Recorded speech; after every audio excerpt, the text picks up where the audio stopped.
This video contains subject matter that may be offensive and disturbing to some people. If you are the type to require a warning throughout a video or show, let this message serve as your warning. This channel discusses the harsh reality of true crime. If this warning is not sufficient for you, consider a different genre and unsubscribe from my channel immediately.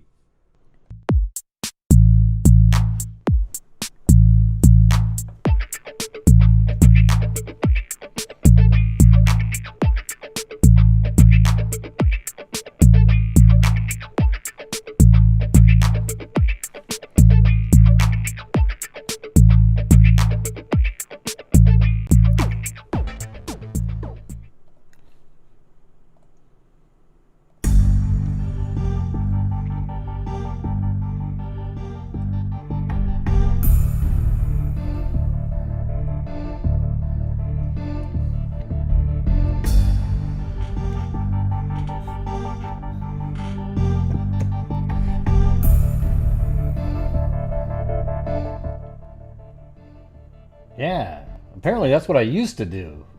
Look all around at things. Like, why can't I look around at things? I've got many windows open.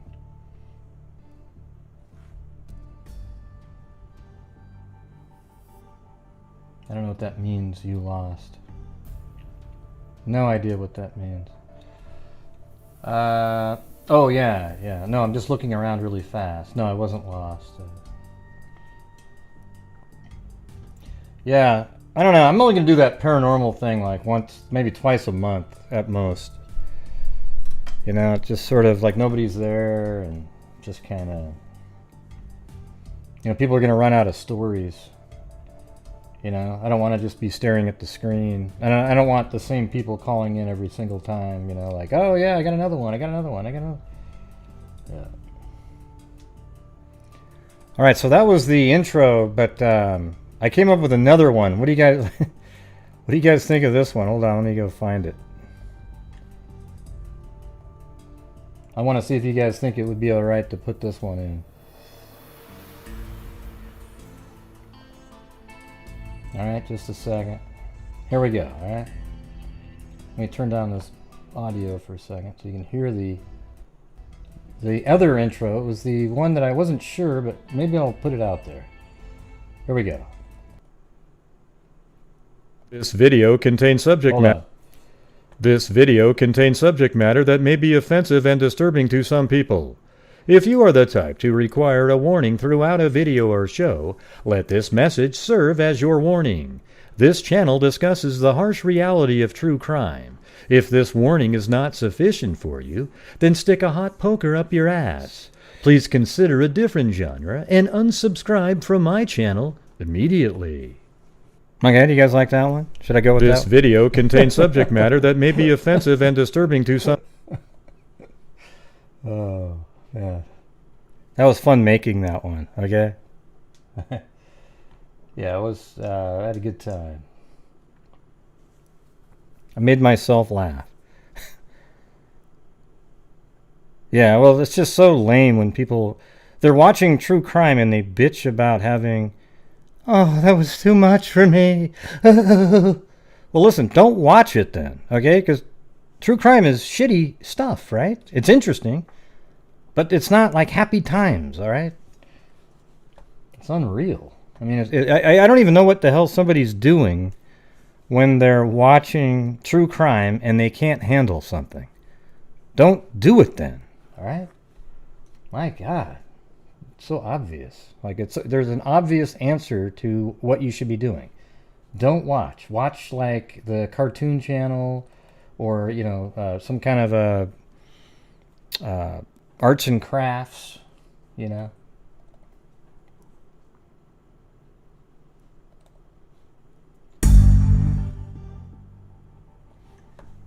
You get what I'm saying? It's wild. Absolutely wild. Oh, cool. Let's see.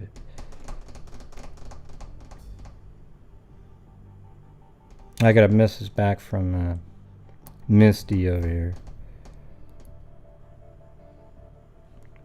She's going to try to help me get a hold of a couple different people for interviews.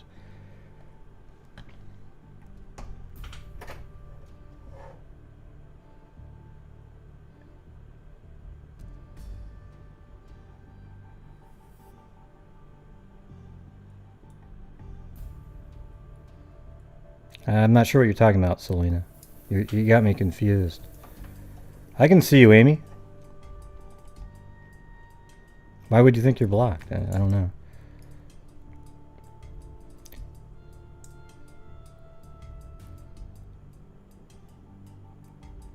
I don't even get that. Some kind of an inner joke before they can hear your... I don't even know what you're talking about, Selena.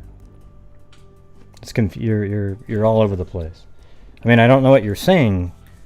What do you mean? If you want subscribers and hear the truth, why would you make them feel like some kind of inner joke before they can hear your live? I don't get it. I'm not sure what you're trying to say there. Maybe just write it again. Yeah, what's wrong with the introduction? Yeah, I have an introduction because there's people I don't want them to watch if they're the triggered type, you know? I don't want them to.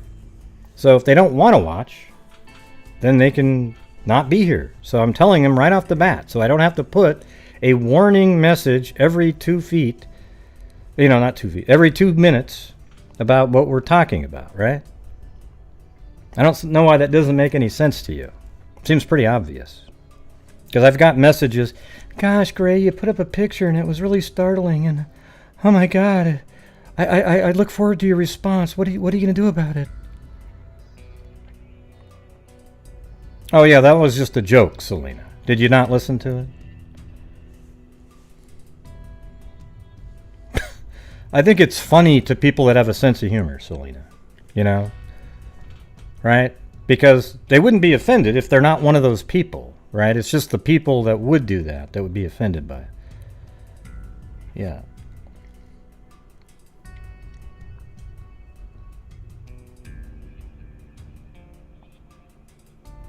Yikes. Wow. All right. Let me get back to... Let me do the story now. I mean, this story of Peggy Sue, I think it's Altes, but it could just be Alts. I mean, it's weird. I looked up how to say it. There's no press conferences. There's nothing out there that allow you to be able to know. So I relied on the little name reader apps or whatever, and they all said something different. Yeah, well, we don't know, Amy. It's hard to say. That's what you're assuming it is. But you know, I was thinking Altis or Alts. You know, there's a whole bunch of different ways they pronounce it out there. Nobody actually says it on a press conference so that we would know. Even if you're local and you heard somebody say it, you don't really know if that's how they said it, right? That's just the truth. Unless you know them, you wouldn't know.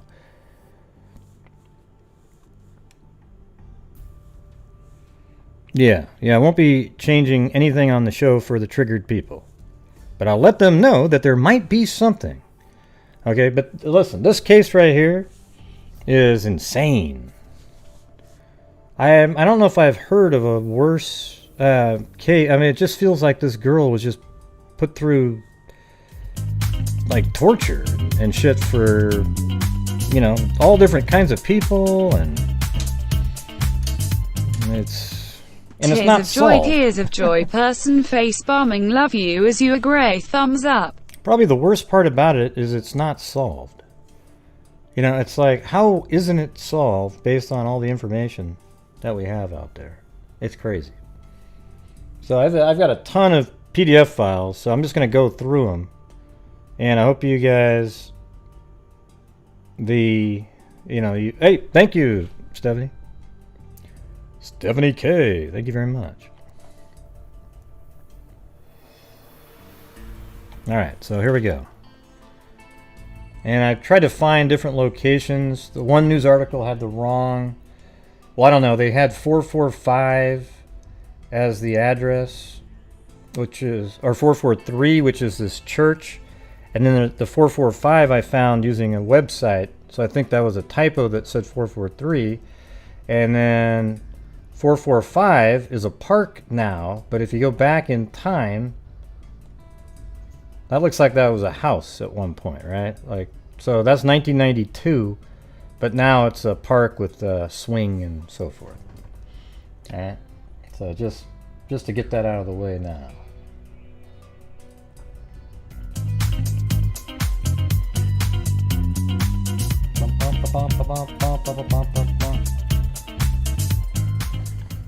I've been on vacation for a week, missed your lives. Oh. Caught all your replays though.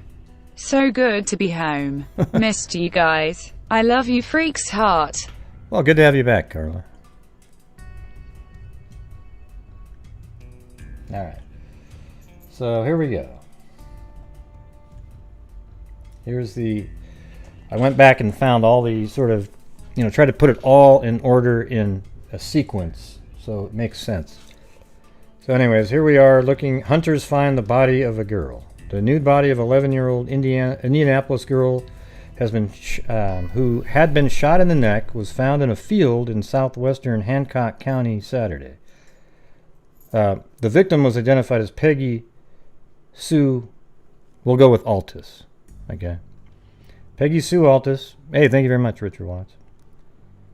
But they have it at 442. I think I said 443 on accident in terms of the mistake. See, they have 442 St. Peter Street, which is actually this church right here. Okay. So it never really made sense because I went back in time and that church was still there. But then I found on one of those websites where you can look up addresses. It was right here at 445. I mean, I doubt they moved from there to there. This just seemed like it was a typo early on. Thanks, Richard Watts. And he's no Chris Watts, let me tell you that. I am old. Yeah, he's no Chris Watts, I'll tell you that right now.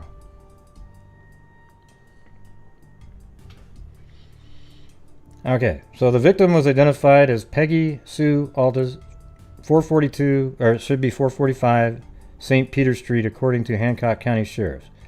The body of the girl who was reported missing Monday was found by hunters at about 11 a.m.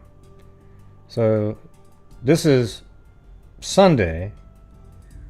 Let's see.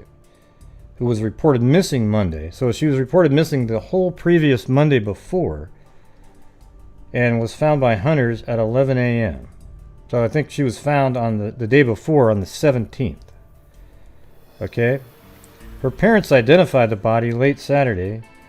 Goulding said the body was taken to Wishart Memorial Hospital, where an autopsy will be performed today. The cause of death, he indicated that the cause of death appeared to be a gunshot wound. The girl was last seen at her home about 1 p.m. Monday. Her father, George Altes, called the Indianapolis Police Department to report her missing at 11:18 p.m. on Monday.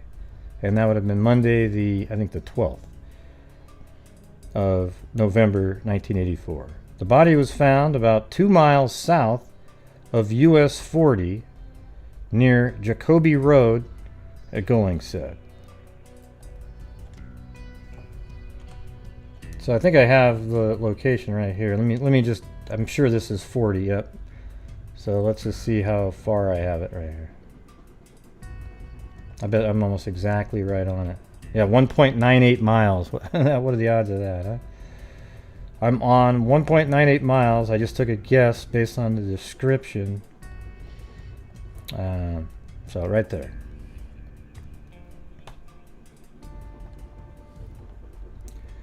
There were no clothes found at the scene, and it appeared the murder had occurred earlier Saturday. So that's disturbing just listening to that. What do you think's disturbing about that?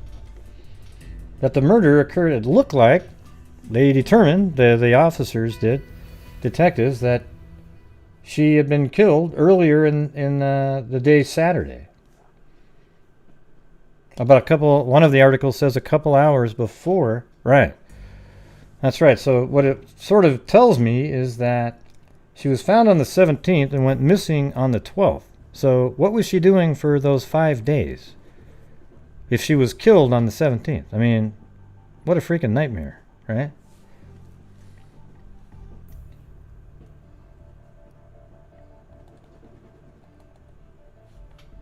This is the continuation. When asked if the girl had been murdered someplace else and left at the rural site, Goulding said it appeared the shooting occurred at the Hancock County location.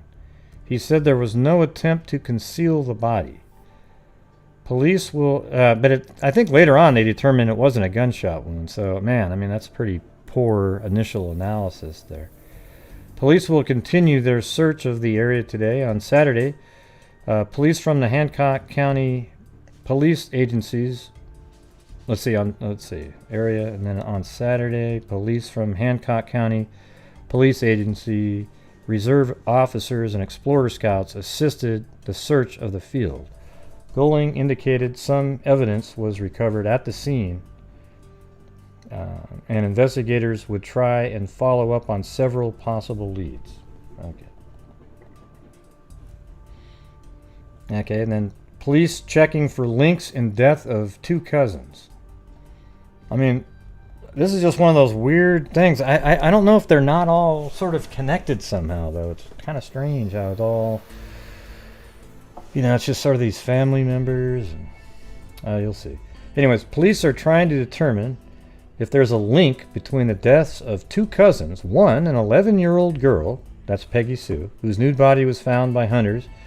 Investigators said today the girl Peggy Sue Altes had been stabbed in the neck a few hours, so now it wasn't shot anymore. She was stabbed in the neck a few hours before her body was discovered in southwestern Hancock County field. In a southwest Hancock County field. None of her clothing was found at the scene.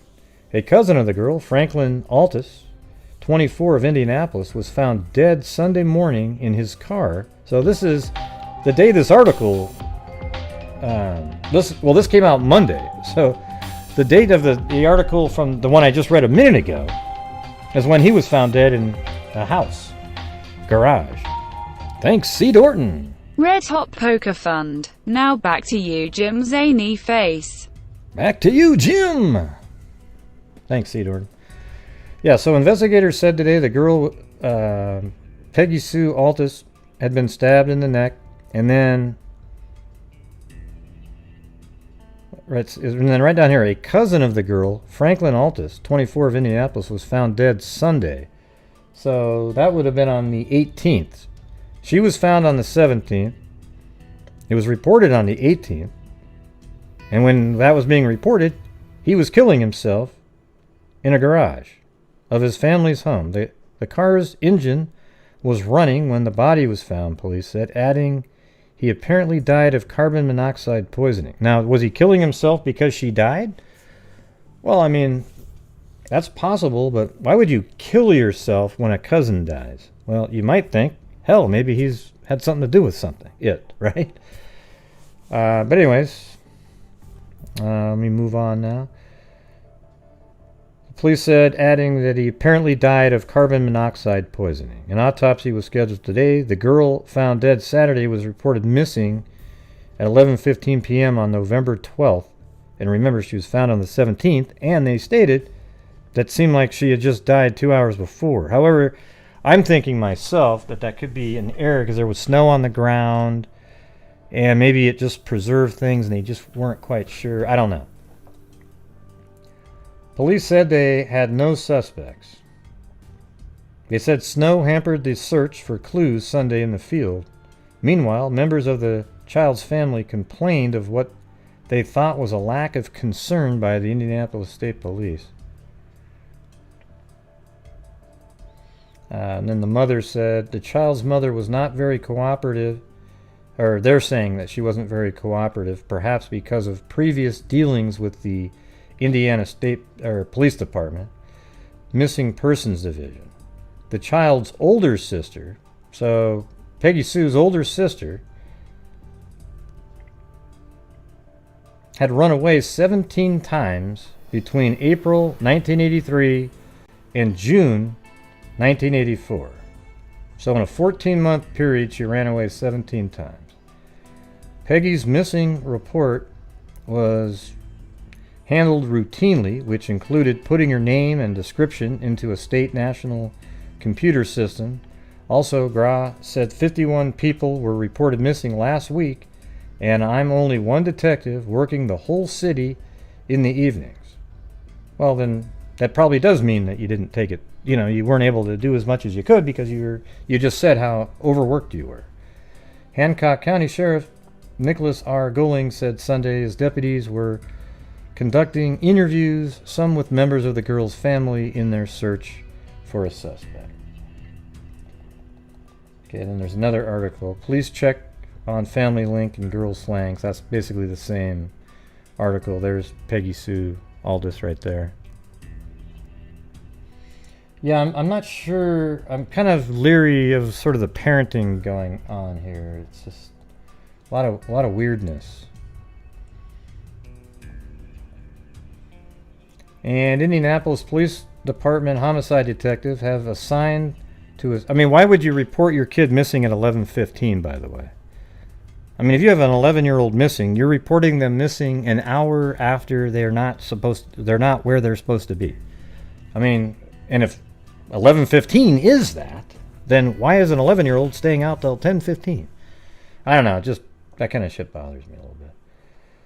Hancock County Sheriff deputies in their investigation of the death of the 11-year-old Indianapolis girl whose nude body was found by hunters. A day-long search for clues, including a metal detector, scan of the field where the girl's body was found, failed to turn up any new evidence yesterday. Hancock County Police and IPD Sergeant Louis Christ are still trying to determine if there was a link between the death of Peggy Sue Altes and her cousin Franklin Altes of the 2700 block of Cardigan Road. Let's see where that is.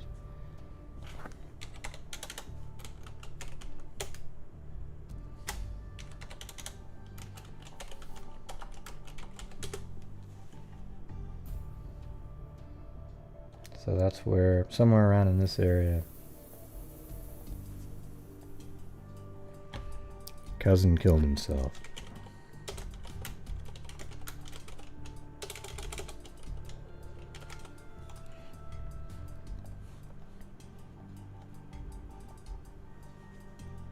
And don't send me links, don't send me anything. I'm just going to go over what I got, okay?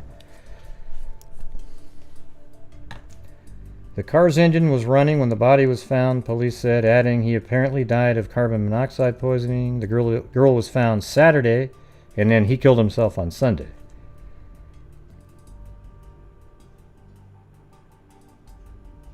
Now it's saying she was reported missing late Thursday. That's not accurate. Her mother and sister told police they saw the girl when she left home to attend a religious revival on Thursday. So I think it's supposed to be Tuesday there, not Thursday. Police said she died of stab wounds in the neck. None of her clothes were found at the scene.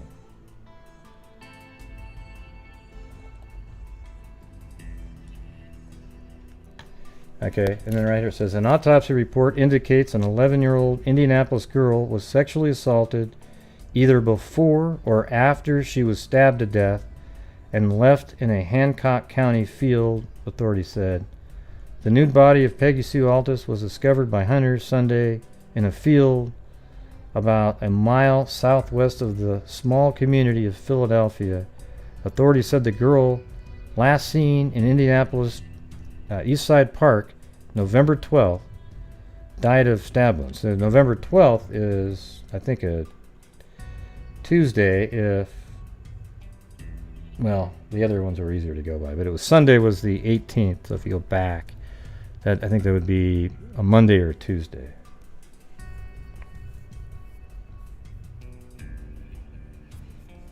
Man, this is crazy case. It's weird that I've never heard of this one. I mean, maybe if you live in Indiana, you would have heard of it. But Hancock County Sheriff Nicholas Goling said Wednesday that investigators had questioned the owner of a truck that left tracks in the field near where the girl's body was found.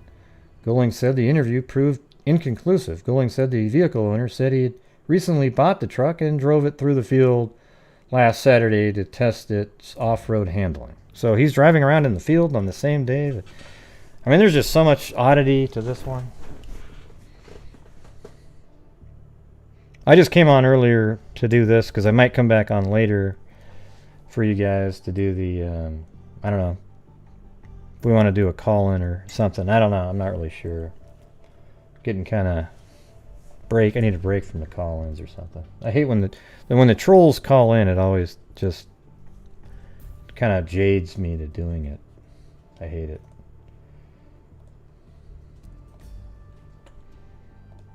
I mean, not that I won't, but it's just... Okay, then that was on November 24th, and now we're moving all the way to December 8th. Police to canvass homes in search of clues.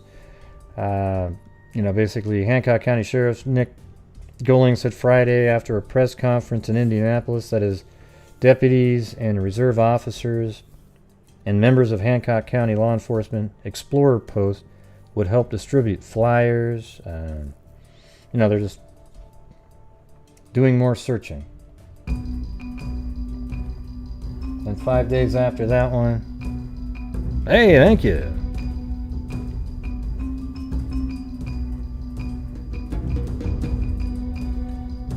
Thanks, Darrell Greggs.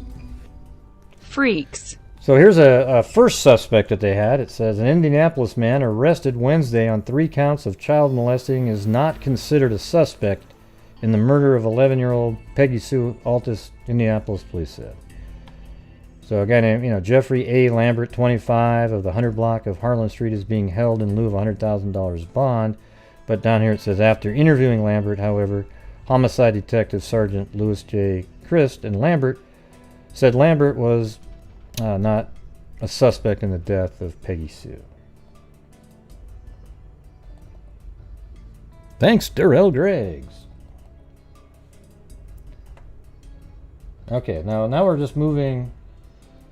There was virtually 0 articles in 1985 with her name in it, okay? So now we're moving to 1986, March 21st here. And then it said, man jailed in Altes murder. After a 15-month investigation into the November 1984 death of 11-year-old Peggy Sue Altes, police today arrested the victim's brother-in-law for murder and child molesting. Jerry E. Watkins, 29, of 8031. Let's get that in there. It's weird how they used to always give you the addresses like that. 8301. Now it's always the block, and you have to figure it out.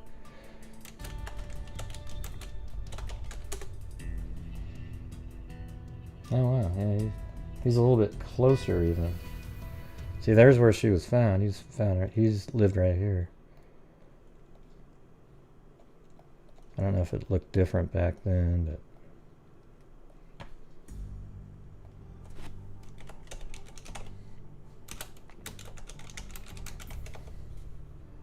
let's see what it looked like further back. I'm sure these are new. Yeah, nothing there. And then it looks like, again, like there's a house right there, right? But I think now, okay, it's still there then. Okay, looks different though, the shape.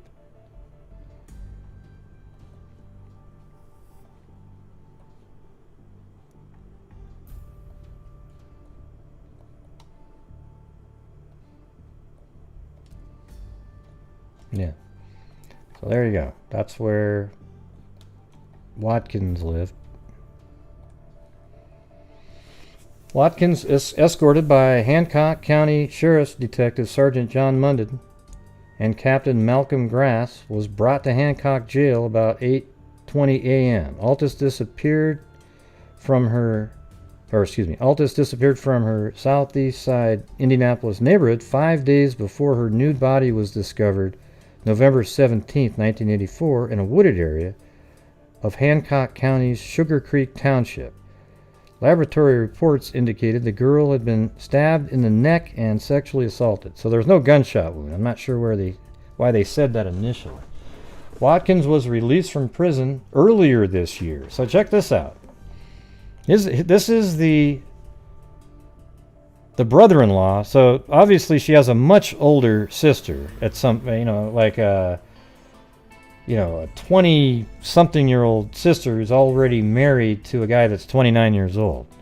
Okay, and then she has that 17-year-old sister as well, right? So she must have another older sister even. I mean, he could have married somebody younger, but I'll guarantee it's not the 17-year-old that this Jerry Watkins guy is married to. So Altes disappeared from her East Side Indianapolis neighborhood 5 days before her nude body was discovered, November 17th, 1984, in a wooded area of Hancock County, Sugar Creek Township. Laboratory reports indicated the girl had been stabbed in the neck and sexually assaulted. Watkins was released from prison earlier this year after serving approximately 5 months at the Indiana State Farm for child molesting in a previous separate incident. Well, it was the person that he molested is Peggy Sue. Okay? I mean, so then they thought, okay, this guy probably killed her then.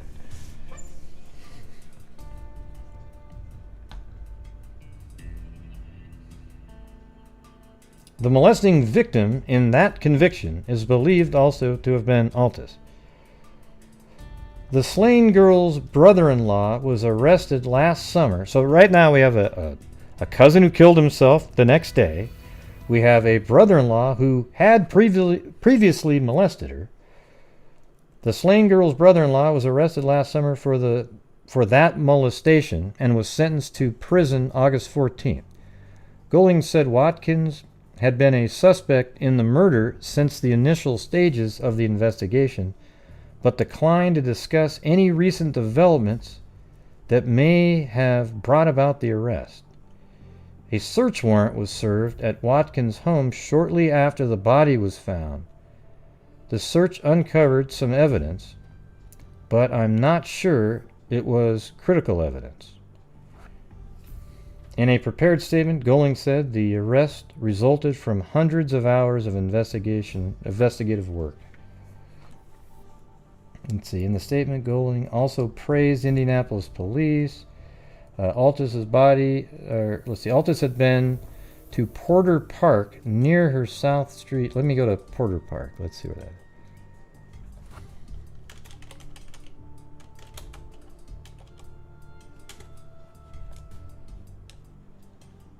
So I guess, I don't know if there's still is a Porter Park there.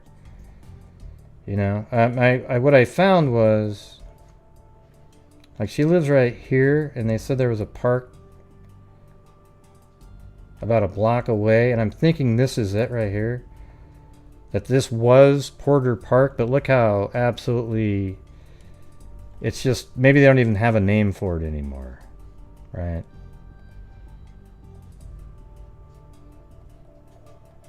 So I'm guessing maybe that was Porter Park. They said it's about a block from her house, and that's exactly what that looks like. So I'm going to guess that was Porter Park. I don't see any other parks that are a block away. I mean, maybe this thing, but there's no, I don't know.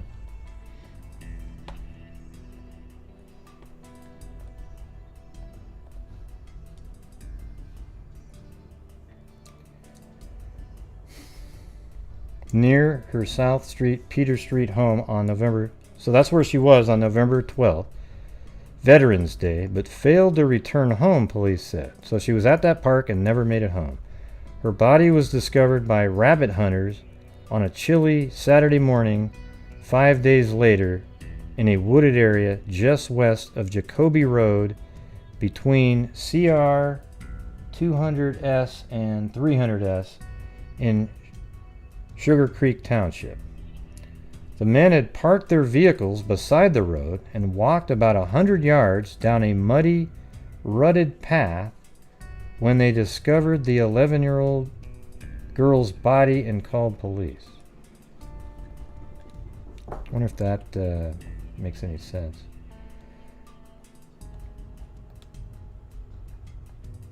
Yeah. See, I wonder if they drove down this road and then walked down that one, because when you go to Street View here, there is Street View here, but you can't get down that road. I mean, look at that. Looks like that could have been a dirt road back then. Look how poor it is. But I don't know, 100 yards would have only put you here. It could be that they went somewhere else. Let me see what's going on, like, back in time here. See, that's 1998. That's still there. You know, maybe right there. Poor Peggy, didn't stand a chance with that family. Yeah, no, it's a freaking nightmare, Liz Parsons. It's insane, really. I think this is one of the worst ones I've ever heard of. Just ludicrous.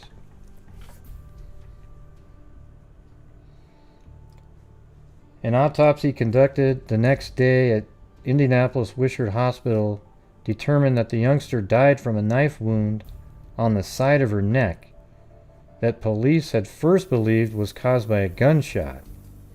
Had also been sexually assaulted, a laboratory test revealed. Police spent hours at the Jacoby site sifting the area for clues and potential evidence. Included in the investigation was plaster casting of deep wheel tracks along the muddy lane between the road and the discovery site. Yeah, I'd like to have like the GPS coordinates. Those tracks caused police to believe a pickup truck or other heavy vehicle had driven down the let's see, where is that? The lane between November 12th and 17th. Friends, family members, neighbors, and others were interviewed by detectives, but no positive link to the slain girl could then be established. More than 100 persons were questioned regarding the disappearance. In December 1984, police offered a $500 reward. Wow. That's a huge reward. Good job. That'll really get somebody out. I don't believe those really worked that well, to be honest with you, but I mean, $500, what a joke.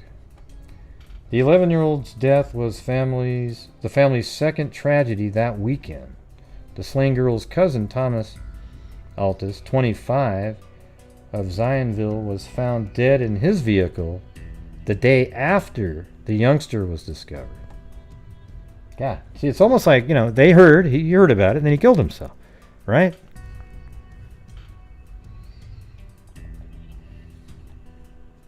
Okay, so here we go. They had arrested Watkins.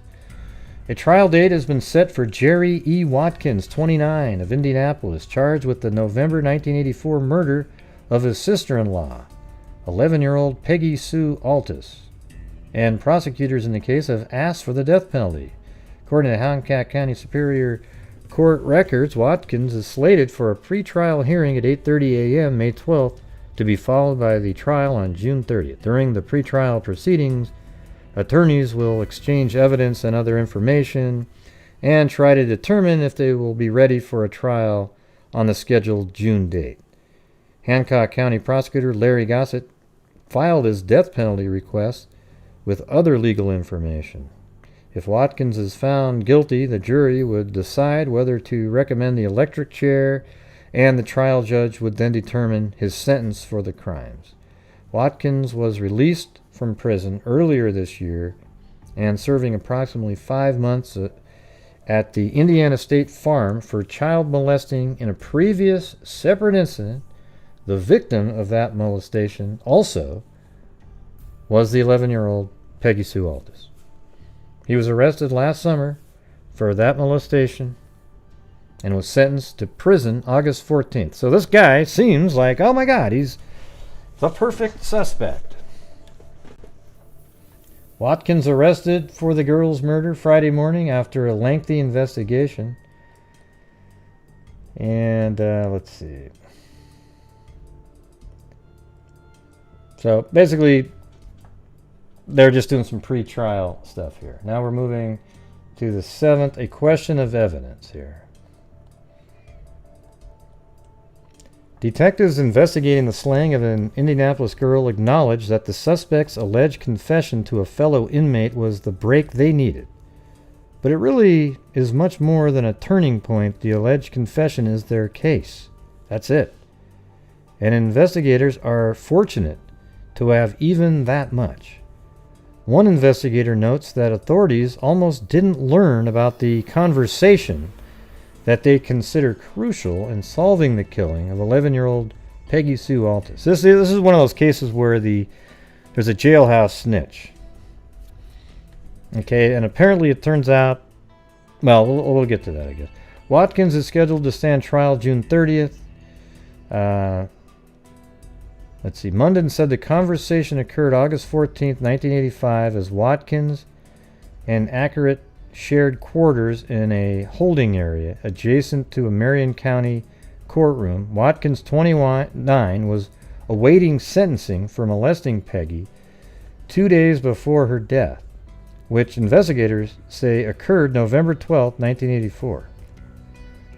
Okay, so they're saying she was killed November 12th now, not the 17th, even though you said that it looked like she had just been stabbed hours before. Chris said that on November 10th, Watkins' wife had caught her husband.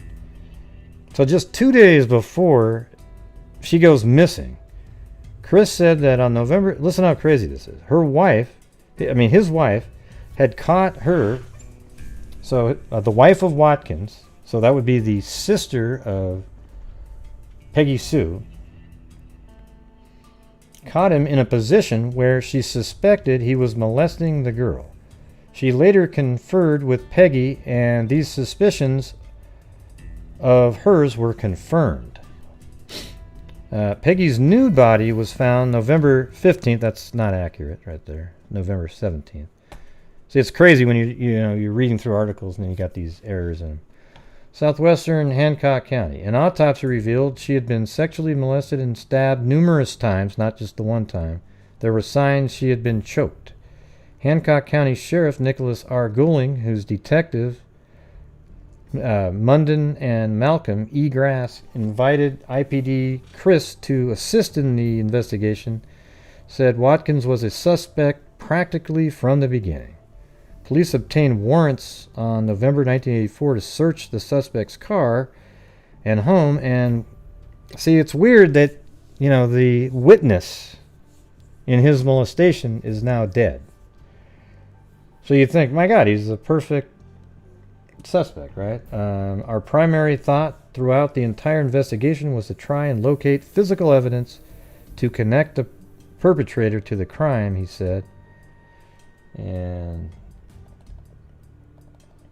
move on. Now I'm moving on to, so that was April, and I'm moving all the way to September. And so the trial didn't take place until probably around way later than the June original date that they had come up with. The father of the murder victim was recalled to the stand Tuesday in an attempt to refute another daughter's alibi for her husband. See, so the sister of Peggy Sue had an alibi for her husband, even though she's sticking behind the fact that he molested her 2 days before she went missing. Thanks, Zozo. Don't forget, everybody, I'm just a cup of coffee. Yeah.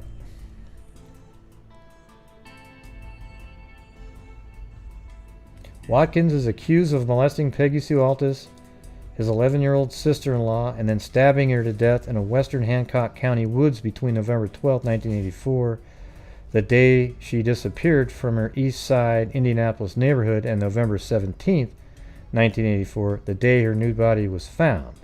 A pathologist testified death occurred during that 5-day time span. So that guy doesn't, now they have a pathologist out there, he doesn't know if it was 2 hours before she was found. Miss Watkins had testified. So the wife, the sister of Peggy Sue, and the wife of the Jerry Watkins, the guy that's been arrested here, or is on trial. She said she had testified at a defense witness claiming her husband, or for the defense, claiming that her husband was at work or with her throughout the 5-day period. So he was at work or with you. I mean, really? He didn't have any... She contended he couldn't have killed her sister.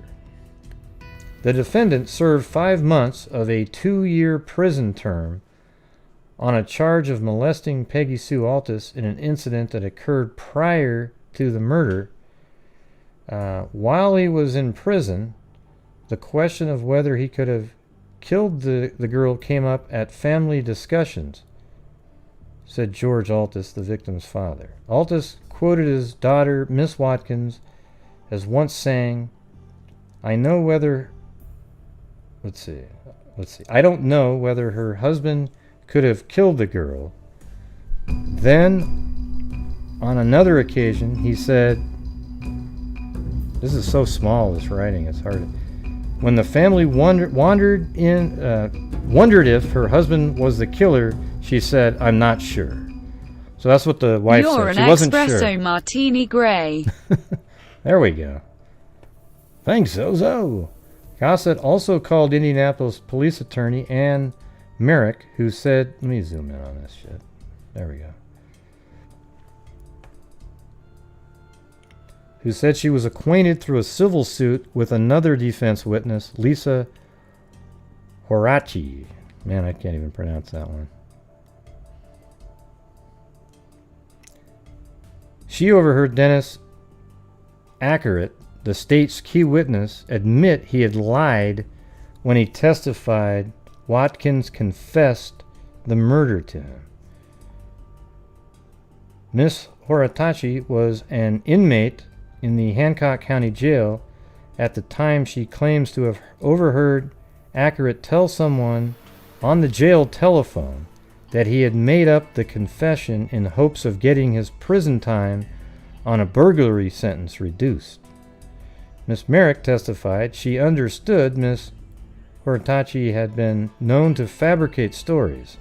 On cross-examination, that's funny, now they're having witnesses of witnesses.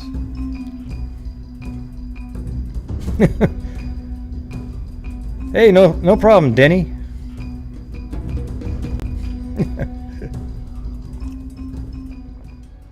It's the cases like this one that makes thankful for you, Greg. Yeah. Greg. No, that's a good one. That's a good one. The defense recalled, let me see. Gossett said the newspaper articles were important because there was no mention. Okay, so here's what they're saying, everybody. Let me ask you guys something. If you hear that somebody stabbed in the neck and they died, what do you think happened? Where were they stabbed? If they were stabbed in the neck and they died, what do you think was cut when they were stabbed in the neck? And if you can't spell it, just try.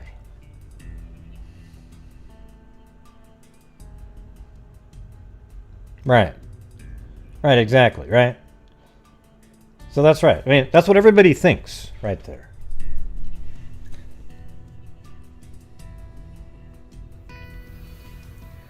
The defense had recalled, let me see, Paul Frazetta, a state witness. He testified Monday while in the Marion County Jail last year that Ackeret detailed to him how to become a state witness by finding out a crime and then researching newspapers for information that could be used to set up a person. Gossett said the newspaper articles were important. See, what they did was they went and got all the newspaper articles between November 18th and September 1985. And they're saying that, I mean, this is the weakest argument I've ever heard in my life right here. So the prosecutors went and got all of the newspaper articles and say, see, all we said was that she was stabbed in the neck. Okay, that's all we said. Okay, Gossett said the newspaper articles were important because there was no mention in them of the fact that Altes girl's jugular vein had been cut when she was stabbed by her killer. Gossett said it was information only the killer could have known.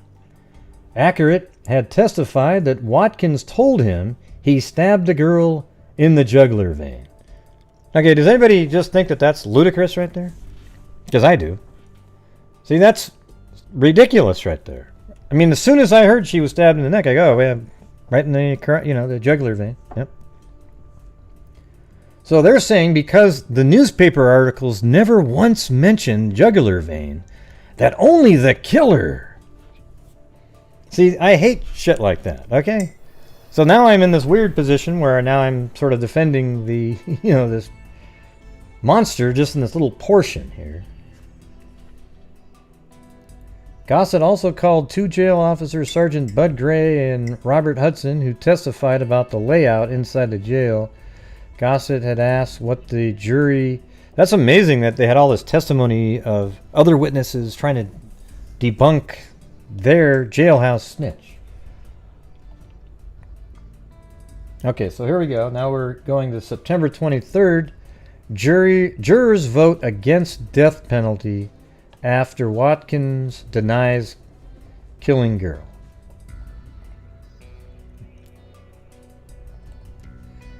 A Hancock County jury voted Monday against the death penalty for convicted killer Jerry E. Watkins. So he was convicted, guilty. He pleaded with the jurors to not put me to death for something I did not do. The jury recommended that Superior Court Judge Richard T. Payne not impose the death sentence on Watkins for the murder and molesting of his 11-year-old sister-in-law, Peggy Sue Altes. The jurors' recommendation is not binding on the judge. Well, it turns out the judge later on gave him 60 years in prison, which is basically life without parole because, well, I guess he would have been 91 or 89 or something if he served that all out. Okay, and then we moved to 1988. Police parents search for teen missing for 2 years. This is something else, but her name was mentioned in here. Now, is this another? No, this is back in there. Let me get rid of this one. This is crazy. There was that other case. This is that Flume one again. I gotta get it out of this freaking full. There it is. Okay. So that was 1986, and then 15 years later,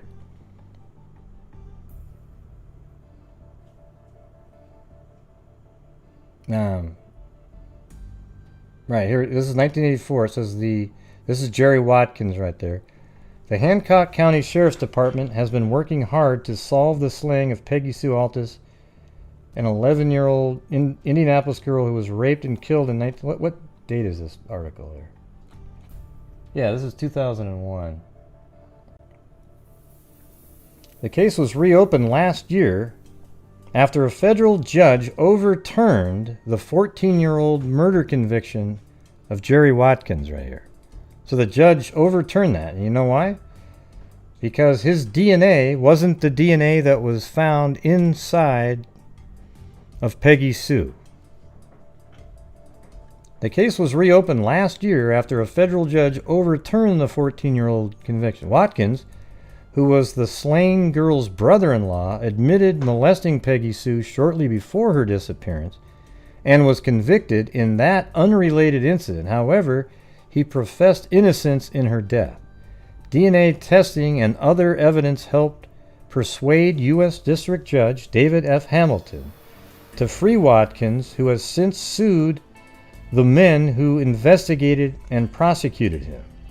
The lawsuit, filed December 29th in U.S. District Court for the Southern District of Indiana, seeks unspecified damages and accuses Goling and former Hancock County prosecutor Larry Gossett of falsely arresting and maliciously prosecuting him.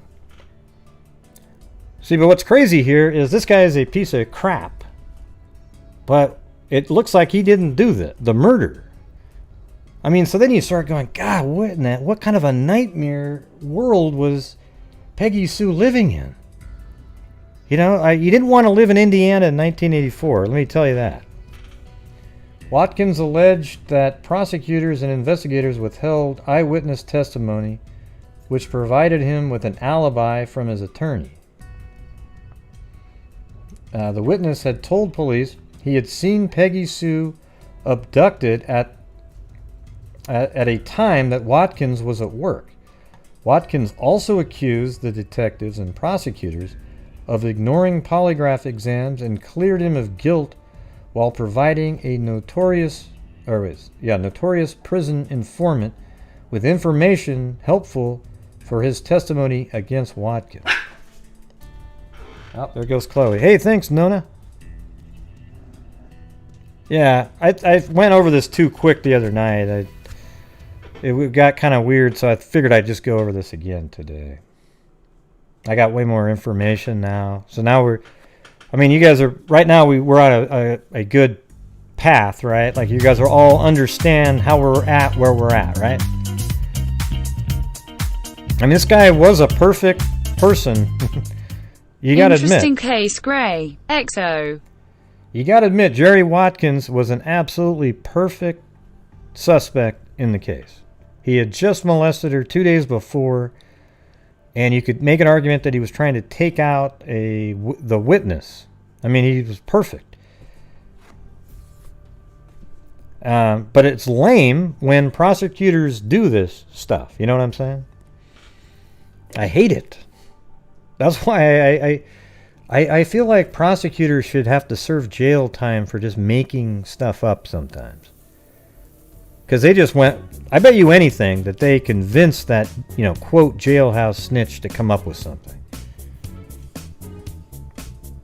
So anyways, Jerry Watkins, he did win like $400 and something thousand for 15 years of his life being taken away. Okay, so that was January 25th. And then that's 2001, by the way. Now we're on August of 2001, the same year, just 7 months later. New suspect being sought in 84 slaying of girl 11. Hancock County Sheriff deputies were searching Monday for the suspect in a homicide for which another man served 14 years in prison. So how, all of a sudden, did you guys have this information before, or what made it so that just 7 months after your investigation, after he got exonerated or whatever, released from prison, you guys find another suspect? Joseph M. McCormick has been charged with the murder and rape of 11-year-old Margaret Peggy Sue Altes. So now there's a guy named Joseph M. McCormick, all right? This is just another person that they found, but this one seems like they're on the right path here. Okay. Peggy Sue was kidnapped in November 1984 from a park on south side of Indianapolis. Her body was found 5 days later along a road in Hancock County. She had been sexually assaulted and stabbed repeatedly. In the neck, though. Thanks, Jackie Blue. Hancock County Sheriff Nicholas Going said Monday that detectives are investigating accounts that more than one person kidnapped Peggy Sue. The original witnesses to the abduction, who were like 7 years old. Why does it say who were like 7 years? That's like a kid would say that. Oh, that's a written. Okay, so it's a quote. I was like, what? Okay, the original witness to the abduction, who were like 7 years old and 8 years old at the time, said there were more than one abductor. So both her sisters, or not sisters, but two witnesses that were 7 and 8. Yeah, like totally, man. Thank you, Michelle Nicholas. Yeah, isn't this story crazy? I mean, I think you could do an entire podcast on this one if you could get enough people, and it's not solved. Well, we don't know if it's solved. I have some weird feelings about this one. So anyways, it said the original witnesses to the abduction were like 7 years old or 8 years old at the time, said that there was more than one abductor, Going said.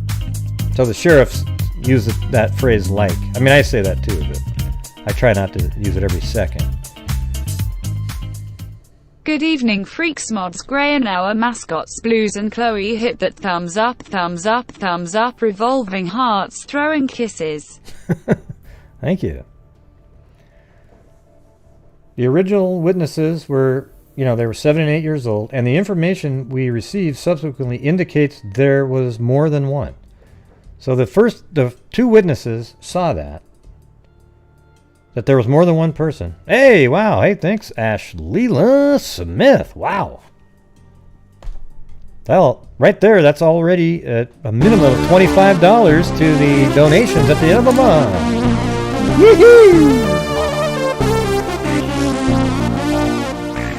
Or maybe, well, not quite, because I only get 70% of that. Wow, that's crazy. And he even had the cat eye. Even though you didn't see the cat eye, you could hear it. It freaked me out. Thank you very much. Really appreciate it.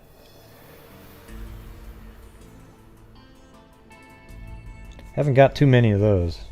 I think a few, but not that many. Thank you very much. Isn't this case nuts, though? So at the time she was abducted from that park, the two witnesses there, a 7 and an 8-year-old, said there was more than one person. Authorities initially arrested Jerry E. Watkins, a brother-in-law of the victim, who earlier had been convicted of molesting her. He was convicted of Peggy Sue's murder in 1986 and sentenced to 60 years in prison. Last year, a federal judge ordered Watkins released from Pendleton Correctional Facility on the basis of DNA evidence. His DNA did not match the DNA that was inside of Peggy Sue. It also was DNA evidence that implicated McCormick. So all of a sudden, now McCormick's DNA is the DNA that was inside of Peggy Sue. Okay, the guy that they just arrested right here. So it says right here, it was also DNA evidence that implicated McCormick in her death. Investigators said that at the time of Peggy Sue's death, McCormick, now 39, lived across the street from the park where she was abducted. Oh boy. Here, let me check that out. Hold on one second.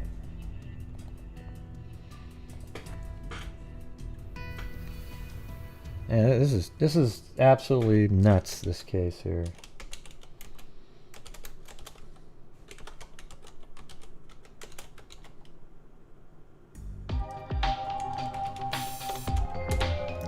Thank you, Aleph Fair M. Okay, so he would have been 2000, maybe 39. So he was pretty young then at the time. This case is like nuts. Like, sorry I was so late. Well, you should be, because it is like nuts. It's crazy. So he'd probably be about, what, about 58? Let me think. Yeah, 58.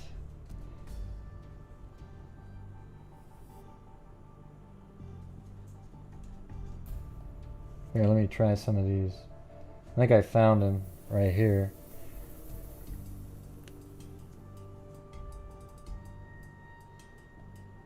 Let's try this one.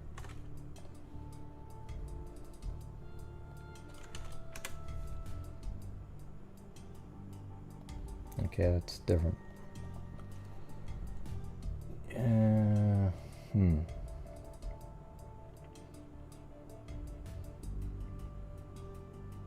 Well, there's so many addresses, I don't know.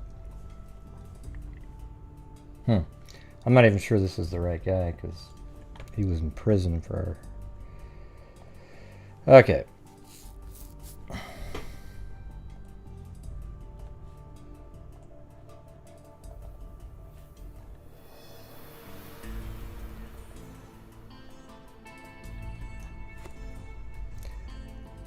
Okay, it also was DNA evidence that implicated McCormick in her death. Investigators said that at the time of Peggy Sue's death, McCormick, now 39, so he's 39 in 2001, so he's 58 now, lived across the street from the park where she was abducted.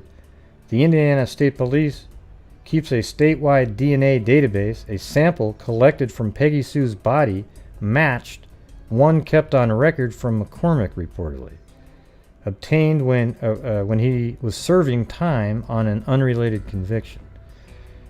You know what I think they should be doing? Hey, hold on a second.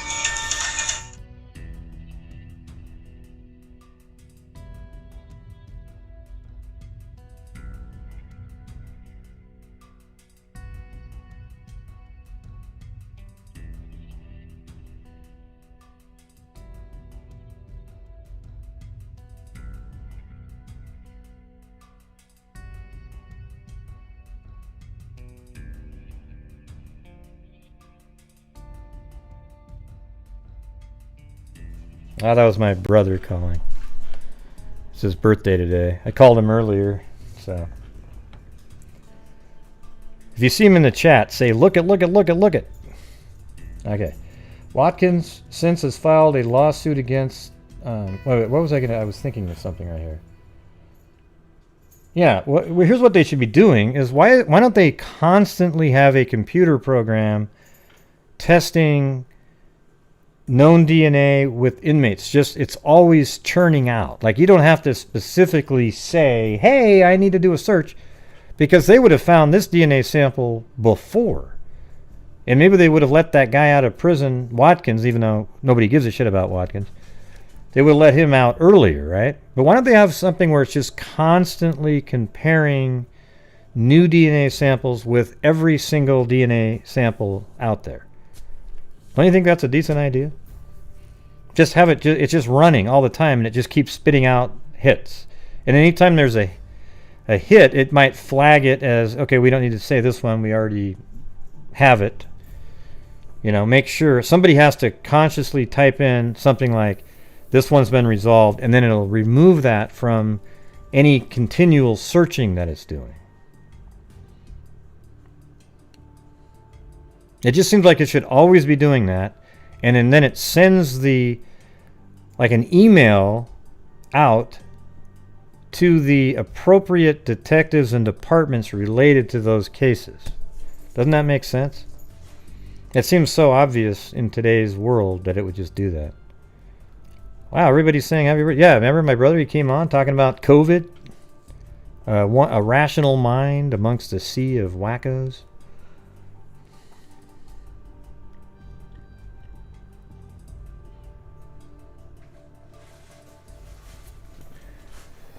Yeah, so it looks like they got the right guy here.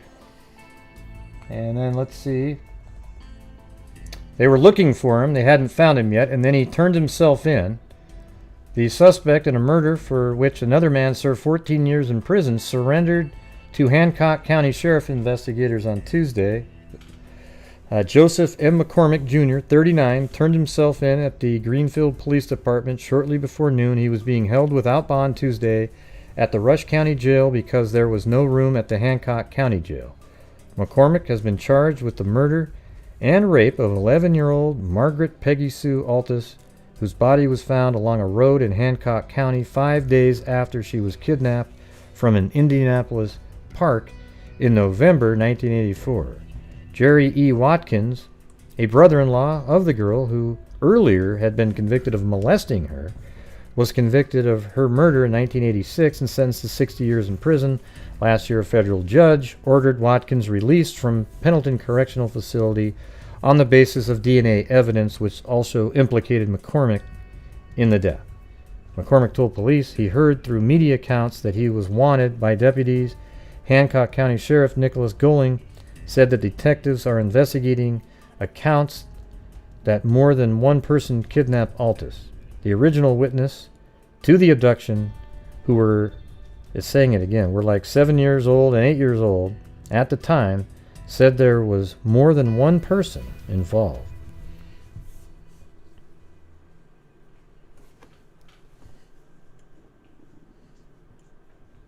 Yeah, well, if you see my brother type in something, you have to say, look it.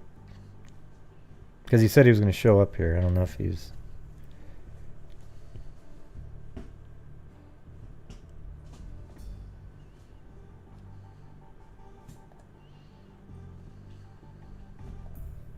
Yeah, never really sure what you mean there, genius time. You got to type in better sentences.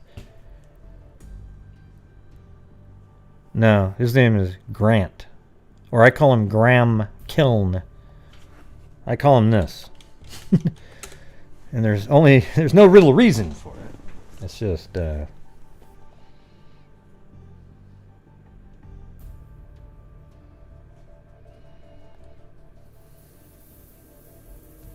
well, there he is. All right. Hey, I'm gonna have Mary Lou. Oh, hey, sorry about that, genius time. I didn't mean to put you. I mean, I read your comment wrong, so don't worry about it. I thought you said something totally different. There he is right there. Say happy birthday to Grant. So I'm gonna have Mary Lou sing happy birthday. Happy birthday to Grant. Happy birthday to Grant. Happy birthday to Grant. Happy birthday to you. And many more. Wow, hey, thanks, Mary Lou and John Boy. Appreciate it. All right. I don't know how old you are now. What, about 52? Something like that? 51? I don't know. Well, there you go. That was Mary Lou singing happy birthday to Grant. Oh, yeah. Yeah, Mary Lou sometimes starts off too high. So she struggles with that pitch going on there.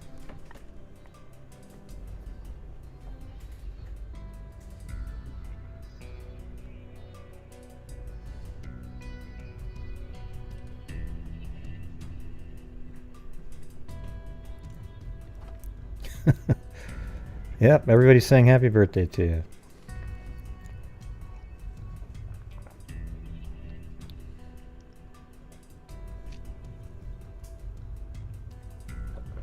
Yeah, that was a good COVID interview, wasn't it? Hey, you can come back and tell us how hydroxychloroquine had a great study that was out that actually said it cut it in half by 50%. At least that study.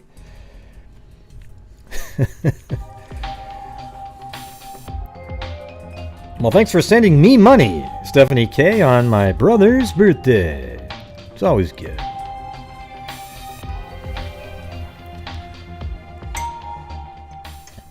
Happy birthday, Grant. Grant. You hear how it said that like it was British? Happy birthday, Grant.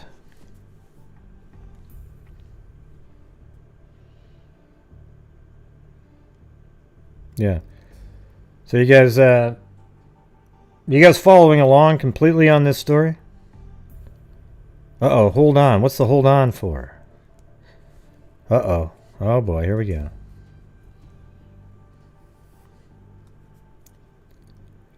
Okay, yeah, because now we got a guy named McCormick here who they found his DNA is the one that was deposited on or inside, unfortunately, Peggy Sue Altes. So after they found in the system the connection, boom.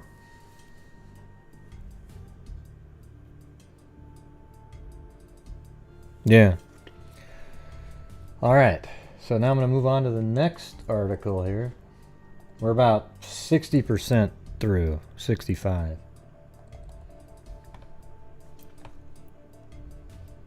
And right here it says, witness says accused. Now look at this. There's a witness here now. Here's what happened in this case. They had a bond hearing for this guy that lasted for days. It was huge. Well, why would I make... He's never here. He doesn't watch my show. Why would I make him a mod?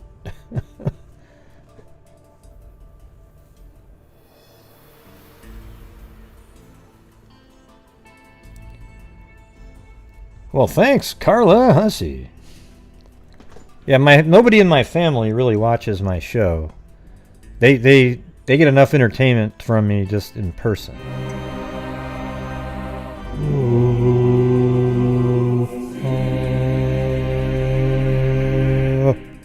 Well, happy birthday to your brother. Is he as mean as you?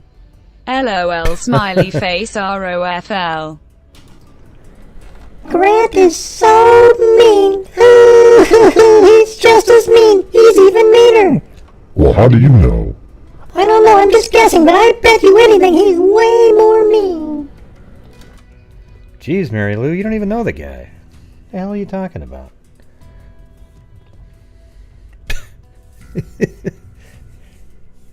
Oh, yeah. If he was on the show, I'd put him in the so mean jail. Right?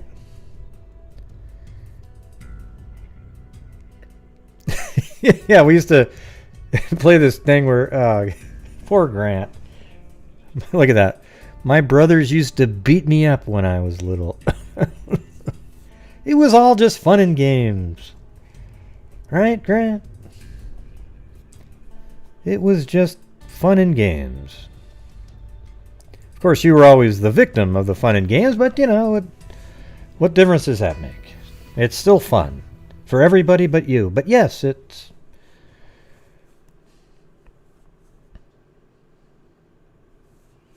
Yeah.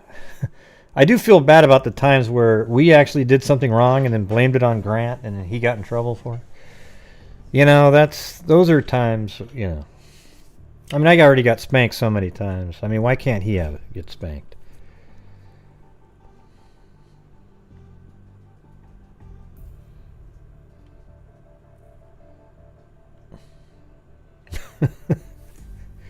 Yeah, yeah. Yeah, pure hell for Grant. Well, he paid us all back, though, okay? And the way he did it was he'd get up in the morning at 4 in the morning and play a piano. And it would be kind of loud, so it would wake you up. And then you go up there and go, Grant, can you turn it down? Can you turn it down? And all of a sudden, ding, ding, you know, you can still hear the damn thing. All right? It was crazy. Like, what are you doing up at 4 playing a piano? Anyways.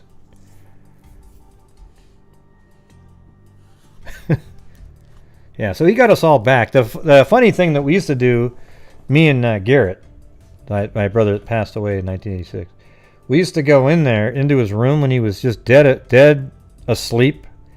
Like, he was completely out cold. Like, literally about as deep a sleep as you could possibly. We'd wake him up, and his eyes would be bugging out like this. Yeah, like he was totally awake. And we'd have him try to remember a word. You know, we'd sit there for like 2 or 3 minutes and tell him to remember a word. And then we'd leave him alone. And the next day, he didn't remember ever us going in there and waking him up.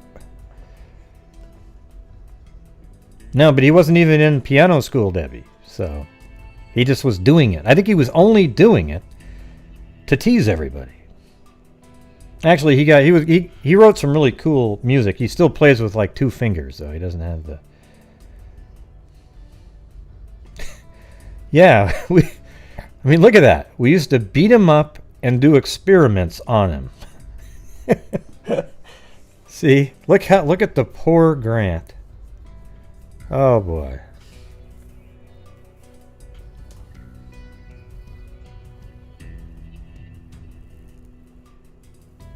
Yeah.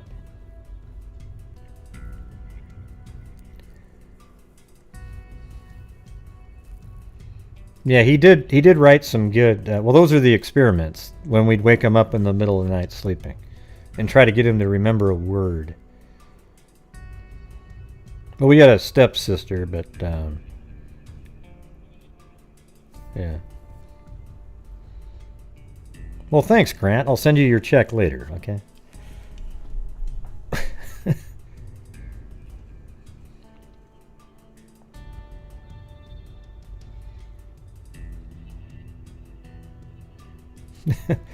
Look at everybody's in there. People that never even type in are all saying, "We're behind you, Grant." Because they think Gray is so mean. yeah.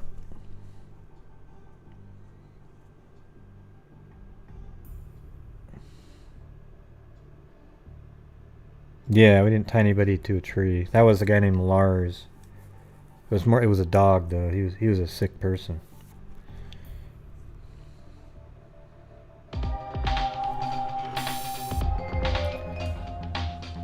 Dun-dun-dun. Thanks, WF. Yeah, one of these days we'll have him come on. We'll maybe go over a case or something unrelated to medical shit. See what he thinks on it.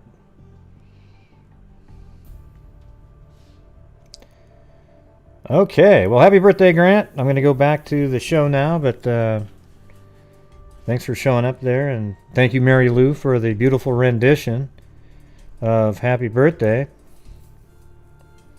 And you too, John Boy, for your and many more at the end. You're always good at that.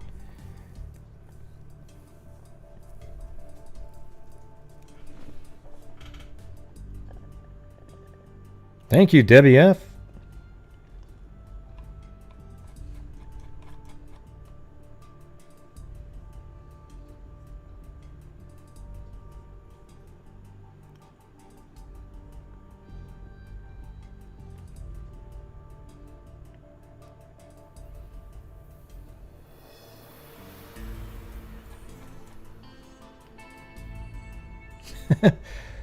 Am I supposed to send some of this money off to Grant? He's a doctor. He doesn't need it, okay?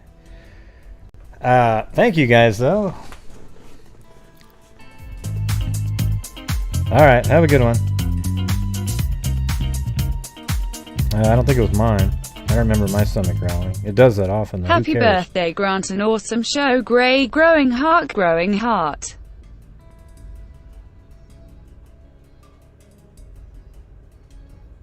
I'm trying to figure out who the... I'm trying to read some comments.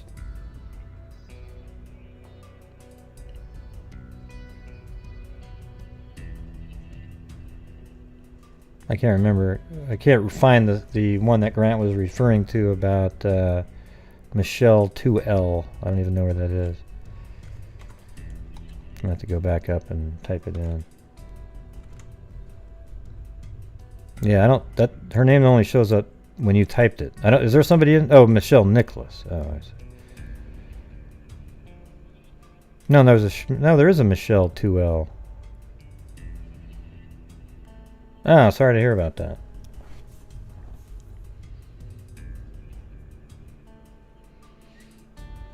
And by the way, if you're not familiar with if you're a channel member, we now have the light and dark ratings of Lori and Chad as your channel membership numbers. They're just kind of random, although the numbers get bigger the longer you've been here. But the light and dark, they just said they were interchangeable. After last night's show, man. I mean, Stacey Galloway's the D on there. I mean, who knows, man? She was dealing with some heavy stuff there in New Mexico, right? I mean, I would think only somebody who had the ability to go behind the veil like she did, missing those 4 hours, definitely can get a D put on the end there, don't you think? All right. Okay, so here we go. I'm going to go back to what we were talking about. All right, so where we left off was that he turned himself in, the individual, Joseph M. McCormick. But this is really interesting stuff right here.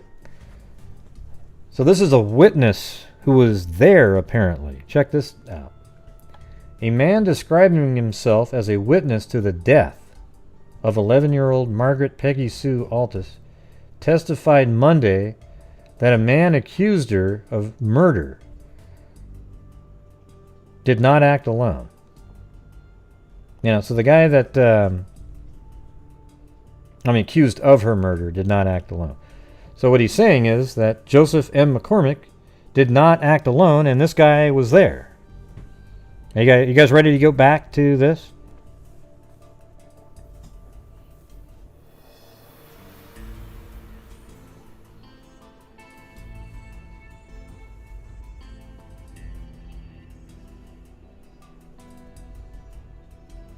Okay, cool. Yeah, so a minute ago, I just said that Joseph M. McCormick turned himself in, and now this is a bond hearing. The bond hearing lasted for days, if you can believe that. So the testimony by Kenny Munson came during a pretrial hearing in which McCormick asked Hancock Superior Court Judge Richard Payne to reconsider a ruling that he be held without bond. The hearing will continue today. During 5 hours of testimony, Munson said McCormick was among a group of people involved in assaulting the girl. Munson said he watched... Didn't he have the same name as that detective earlier? I don't know. Anyways, Munson said he watched as McCormick restrained Peggy Sue while another man stabbed her. So he's actually telling the courts that Joseph McCormick didn't actually... He isn't the one that killed Peggy Sue. He just assaulted her sexually and held her down. But isn't that the same thing? I mean, like, you held her down and then the other guy stabbed her. It wasn't like... I mean, that's even worse than... I mean, I don't even know how to even make a comparison here, but McCormick held her down and then some other person stabbed her. Investigators have said they expect further arrests. Peggy Sue was abducted in November 1984 from a park in Indianapolis, southeast side. Her body was found 5 days later along a road in Hancock County. Munson long has been identified as a witness to the crime. However, investigators initially followed other leads and arrested Jerry E. Watt. What the hell? He was a witness of the crime, and then you went and arrested somebody else? So they had this guy at the very beginning as a witness. However, investigators initially followed other leads and arrested Jerry E. Watkins. Forget the guy that said he was there and saw somebody hold him. Forget that one. So that's probably what they did, was they went back and that's why they made an arrest so quickly, because they went back and reviewed their notes and went, hey, let's go back with this Munson guy. And then they started making the arrests. See how ludicrous that is? So they just forgot all about this guy. Shit. Watkins was convicted of her murder in 1986 and sentenced to 60 years in prison. Last year, a federal judge ordered Watkins' release from prison based on DNA evidence. Munson said he was in a van to which the girl was transferred after her abduction. He said McCormick raped her in the van in a southeast side Indianapolis alley, then raped her again in a Hancock County park. And we don't know if there was days in between that or what, but this is crazy. This is the Bond hearing right here. Hey, thanks, Diana. Yeah, I'd never heard of this one. I just happened to find it when I was looking at a different one. This is probably one of the more interesting ones that we've covered here. It's just totally random, and you'll never, I mean, I don't know why this one isn't one that people have talked about. It's crazy, because there's about 4 angles you could go at the end here. I almost want to see if I can get a hold of some of these people. Another great case IHADNT heard of. Yeah. Well, thank you very much. Listen, while testimony from Ken Munson was put on hold until today, one police officer who investigated the 1984 murder of Margaret Peggy Sue Altes told a judge Tuesday that he believes part of the man's story. He believes part of that story. Okay, so the police officer says he believes what Munson's saying, just part of it though. Indianapolis Police Department Lieutenant Lou Christ testified Tuesday afternoon during a pretrial hearing in Joseph McCormick's child molest and murder case that he and other officers traveled with Munson to where the girl's body was found just a little over a year ago. So Munson was able to take them right to where the body was found. He was pretty shaken up about being there, said Chris. McCormick, 39, Indianapolis, is accused of participating in the girl's murder in November 1984. Her body was found at the end of a lane in a field in Sugar Creek Township, where police alleged she was raped and then stabbed to death. Munson, who claimed to be a witness to the killing, spent most of Monday on the stand in Hancock Superior 1, telling McCormick's defense attorneys his story. He relayed how he went to visit a friend on the day of the girl's murder, and how that friend later threatened him with a weapon at McCormick, as McCormick and another man raped and then stabbed the 11-year-old. Chris said Munson actually guided police to the scene of the killing and then told them the story of how he was made to stand at the other end of the lane but did not participate in the actual killing. There was a small deer at the corner of Jacoby Road and the lane when he drove up that day in 2000, and Munson started to tear up, said Chris. We stood there for a while, and he just cried. He wasn't saying much that day. So they're saying Jacoby Road.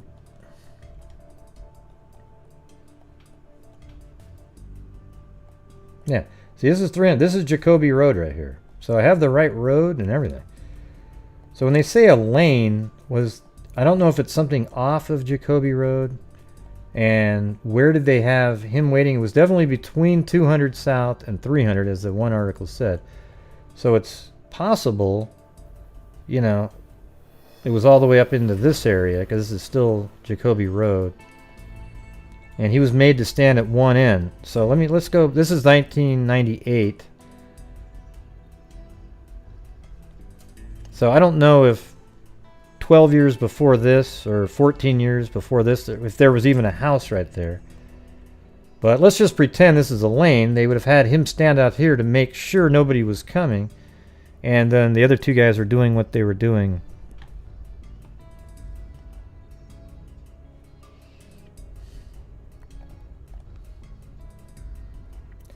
There was a small deer. Okay, Munson testified that he was with several other men in a van driven by McCormick in Porter Park when Altes was shoved from a car into the truck. Altes was already bound and was threatened by several of the men in the van, as Munson said he begged for them to release the girl. Instead, they drove to the location in Hancock County where, according to Munson, Altes was assaulted and then stabbed to death. So it sounds like in his story, she was killed the same day she went missing. Police renewed working on the case just after the girl's brother-in-law, Jerry Watkins, was released from prison last year. Watkins served 14 years for the girl's rape and murder, but DNA evidence gathered at the scene of the murder linked only McCormick to the crime. Munson was in prison at the time of the trip to the scene, something that defense attorney John Davis found unusual. Munson was in prison at the time of the trip. Okay, so he was in prison when the police drove him out to the scene. Something that defense attorney John Davis found unusual. Davis has questioned each police officer involved in the case at length about any favors Munson has requested in exchange for his help in the case. While Captain Jim Bradbury of the Hancock County Sheriff's Department has said he's... See, but here's the thing. Now it's... How do we know for sure now? See, this guy here was also in jail, and then he drives them out to the scene. Well, how do we know now that they didn't do the same damn thing with this guy? And one thing we do know, though, it makes sense because McCormick's DNA was found in the girl, and that's the story that he's been telling since the beginning. So his story rings true a little bit here, but it seems like there's stuff missing. Munson has said that McCormick drove the van. Let me see. I think the whole thing was bothering his conscience, Chris said, in response to a question from Davis about Munson's possible motives. Munson has said that McCormick drove the van and sexually assaulted the girl but did not deliver the fatal stab wounds.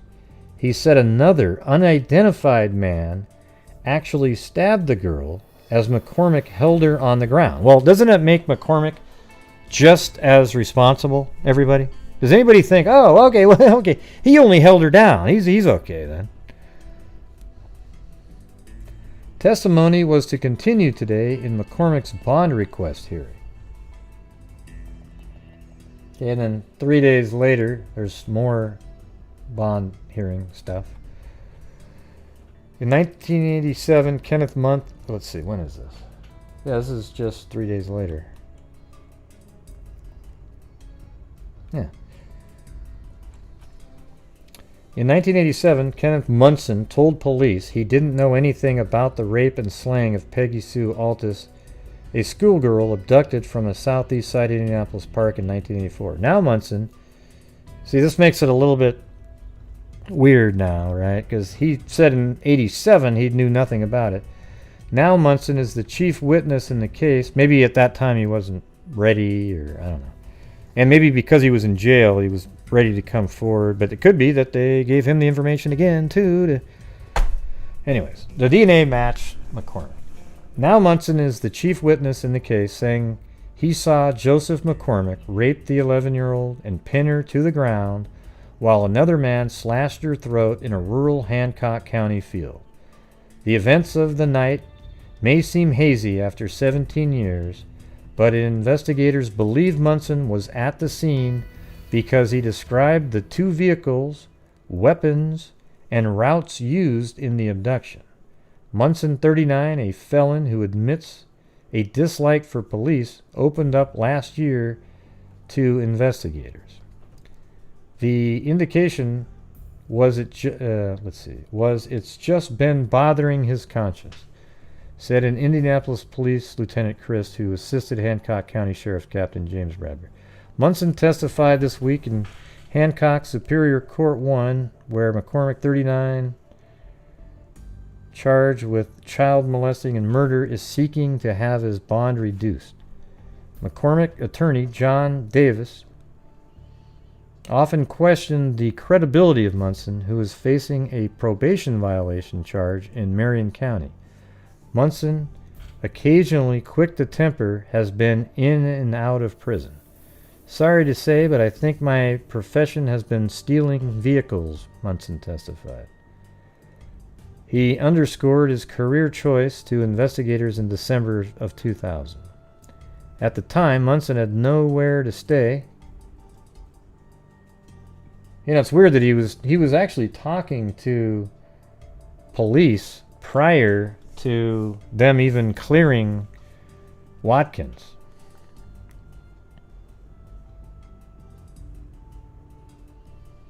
However, he went to Johnson County where he saw a truck for sale in a yard. He asked to test drive the truck and drove it to New York. He later was arrested for the theft. Over the years, Munson has been given police statements with varying details about the crime, including one last year in which he named another man as pinning Peggy Sue to the ground. But Munson has given only one deposition under oath, and that August 3rd deposition contains the current allegations against McCormick. Munson said he was in a van November 12, 1984, when a Camaro pulled up with Peggy Sue inside. The girl was moved to the van and bound with cloth. She sat on a milk crate between the van's front seats, and he sat on the floor in the back, Munson said. During his testimony, Munson sobbed as he said he was bound. He said he was bound with duct tape, indicating he couldn't prevent the slaying. I don't know about that. He removed the tape with his teeth after the van stopped in the Hancock County field. I don't know. That sounds like he's just trying to make excuses. I don't believe that. Okay, this is the next part of that. Munson said he was threatened by McCormick if he told of the crime. Joe wanted to shoot me, Joseph. I ran and hid for 2 days, Munson testified. In court, Munson identified McCormick as the only assailant to rape Peggy Sue, although he said another man tried. He said that as many as 5 men may have been in the field with Peggy Sue. Jesus. In a 1986 trial, Peggy Sue's brother-in-law, Jerry Watkins, was convicted of murder. He admitted molesting Peggy Sue shortly before her disappearance. I mean, what a nightmare last, her life right at the end was just horrible. Last year, a federal judge overturned the murder conviction based on DNA evidence and the withholding of evidence by the prosecutors. The DNA matched the sample taken from Peggy Sue's body, investigators said. Munson said he did not know Watkins and heard of the conviction while serving time in the Putnamville Correctional Facility. Munson testified, I knew Watkins could not have killed the little girl because I knew who killed the little girl. McCormick's bond hearing has been extended for a few weeks to allow his attorneys to review evidence from the scene.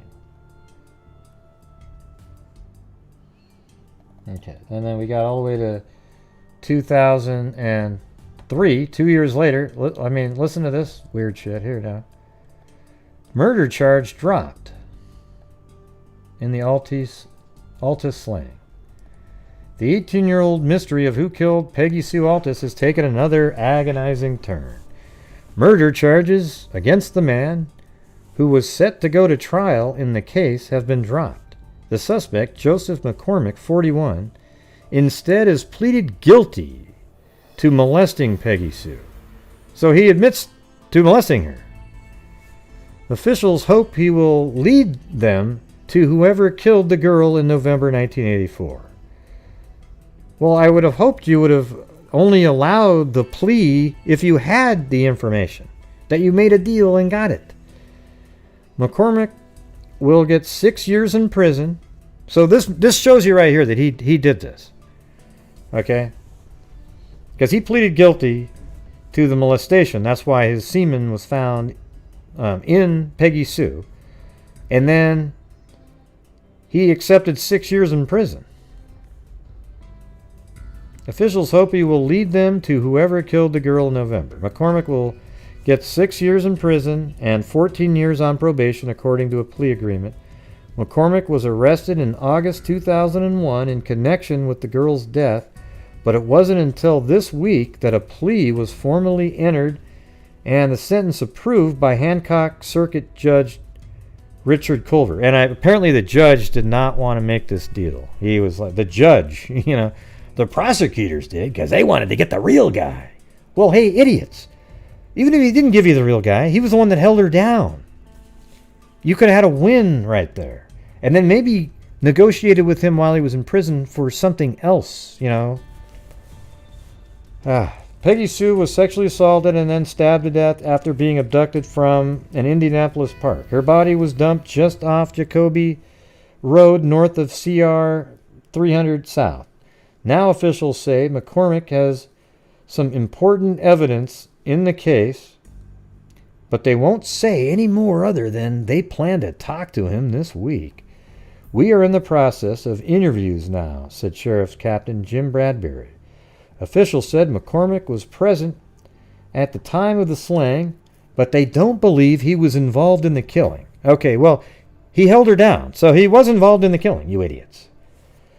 We believe he was involved in molesting the girl before she was killed and was there when she died, Bradbury said. These guys sound like Keystone morons right here. Honest to God. Do you guys see what I'm saying? Well, I have to admit I don't have the information. Like, I don't have what they get to see. But these guys sound like total idiots, right? Your witness, Munson, he told you that he held her down and then she got stabbed in the neck.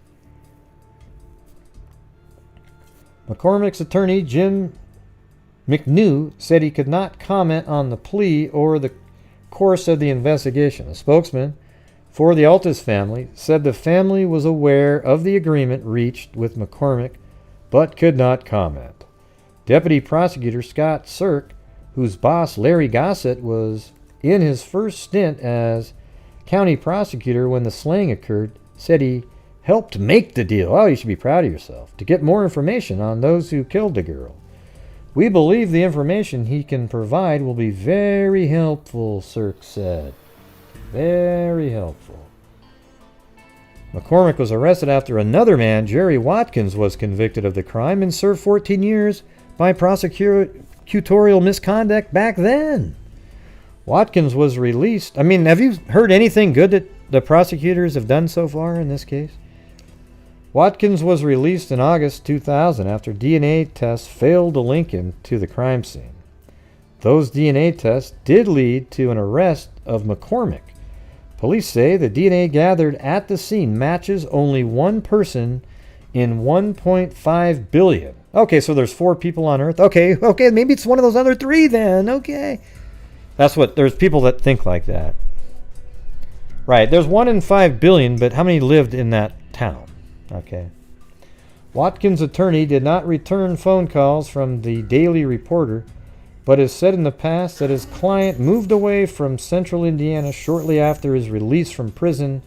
In February, Watkins, remember the first guy, settled a civil lawsuit with the county, including Sheriff Nick Gulling and Gossett. He received $475,000 in the settlement after claiming he had been wrongfully convicted.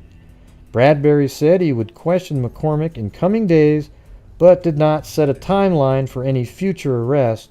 We are still in the process. Look at, if you guys cut a deal like that, you should have had a name and a warrant ready to go. I mean, what a joke. God, just. So how about this? The molestation charge it should have been felony murder. I mean, he committed a felony, and in commissioning that felony, a murder happened. So you give him 6 years? What an absolute travesty and a joke. I don't give a damn what kind of information they had behind the scenes or anything. It doesn't make any sense. All right, this is actually a picture from back then at the crime scene. And I don't know if she's right there or what, but, there's people around in this area really going over it. And so let's go over this timeline that was in this article. This article is from 2003 and starts off, Peggy Sue Altes, 11, November 12th, is reported missing from her home. This is a good recap right here. Hunters find her body 5 days later in Sugar Creek Township field. Sugar Creek Township field. She had been sexually assaulted and then stabbed to death. Altes' brother-in-law, Jerry Watkins, is arrested. Well, you could also, was arrested in connection with the case, but you could also say that Peggy Sue was found on the 17th, and then her cousin killed himself on the 18th, something that we keep forgetting about.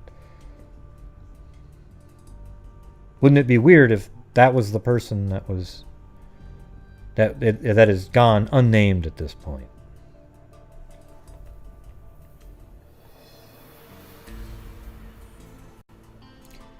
Yeah. I wouldn't be surprised at all. See, here's what's going on right now. Is I think the police, they probably got themselves in a situation where they've already cut a deal and freed a person that may be responsible for the murder. And they can't be charged twice. So now they're just sort of letting it fade off into the distance. Right? That's kind of how I'm picturing this. Because there's no way you would cut such a great deal with somebody who just molested somebody and then was holding them down, according to Munson, and then was stabbed in the neck and killed. So you cut a deal saying, hey, we want to really go after the murder. Okay, so we're going to exonerate you. And I bet you his attorney said, well, you can't charge him for the murder either. You have to make the deal right now. Do it. Okay, yep, okay.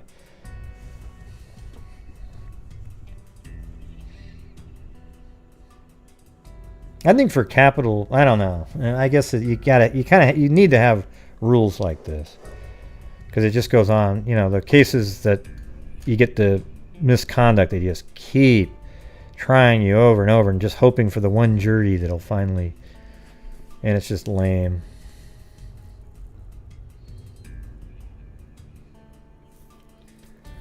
Yeah, so then March 1986, Altes' brother-in-law, Jerry Watkins, is arrested in connection with the case. He later is charged with the murder. September 1986, Watkins is convicted of the girl's murder. June 1987, Watkins is sentenced to 60 years in prison. April 2000, Federal Appeals Court judge orders Watkins released from prison after ruling that DNA tests do not place him at the scene. July 2000, after numerous stays and court orders, Watkins is finally released after more than 14 years behind bars. July 2000, Hancock County Prosecutor Terry Snow files additional charges against Watkins, who surrenders to local authorities. So I think he got charged with more of the molestation. And then August 2000, Snow drops all charges against Watkins, who is released to live with his ailing mother and later with other relatives. August 2001, Joseph McCormick, 39, of Indianapolis is arrested after DNA collected at the crime scene is found to match his. So that same DNA that exonerated Watkins is what is showing that Watkins, a guy that got the only person that you can prove was there that day in the killing of Peggy Sue, was cut a deal to because somebody else said, oh, there was somebody else. I mean, what a ridiculous, you're going to just believe Munson now? All you needed to know, here's the thing, is Munson's not needed anymore as soon as the DNA matched what was in Peggy Sue. Okay? As soon as that was matched, you didn't need Munson anymore. Okay? So at that point, he is the killer because that's exactly the same standard you used when you put Watkins in there. You remember that? Because when you put Watkins in there, everybody, you said that it was because he molested her before, and the DNA didn't match. Now you have a guy that molested her the day she's killed, and you have his DNA, and he gets a honey deal. A 6-year freaking deal. God, what an absolute... I'm really angry right now. See, I was getting angry when I was collecting all this stuff. I hope you guys feel the same anger and just want to, like... I want to do more or something. You know? Nobody's looking out for Peggy Sue here. I'm going to try to get a hold of some of these family members. This is just ludicrous. I actually have the number of this idiot. I wouldn't mind. I want to talk to McCormick. All right? He's probably still on parole because he got like 15 years. Hancock County Prosecutor Terry Snow files additional charges against Watkins. Let me see.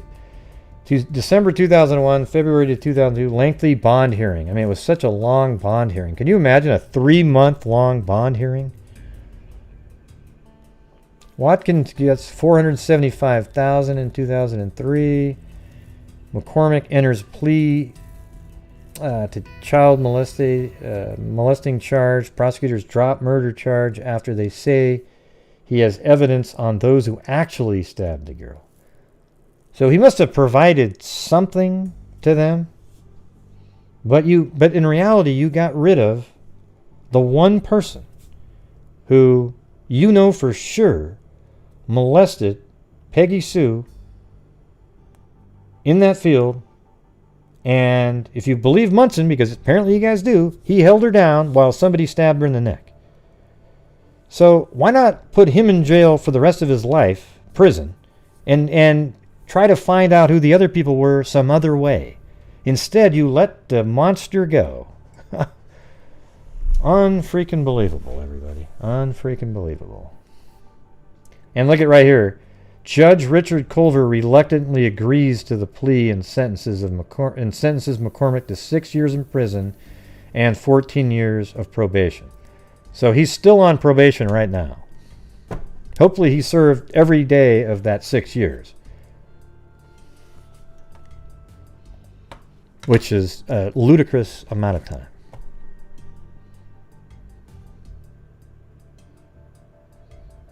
Well, I'm just going to say whatever word I want to say. That's the term that they're using in the articles.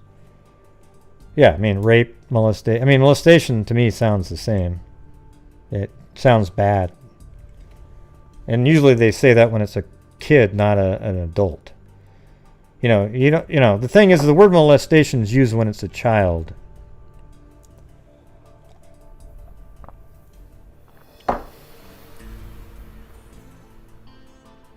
Oh boy. Robin Swan. It's just unreal, this thing.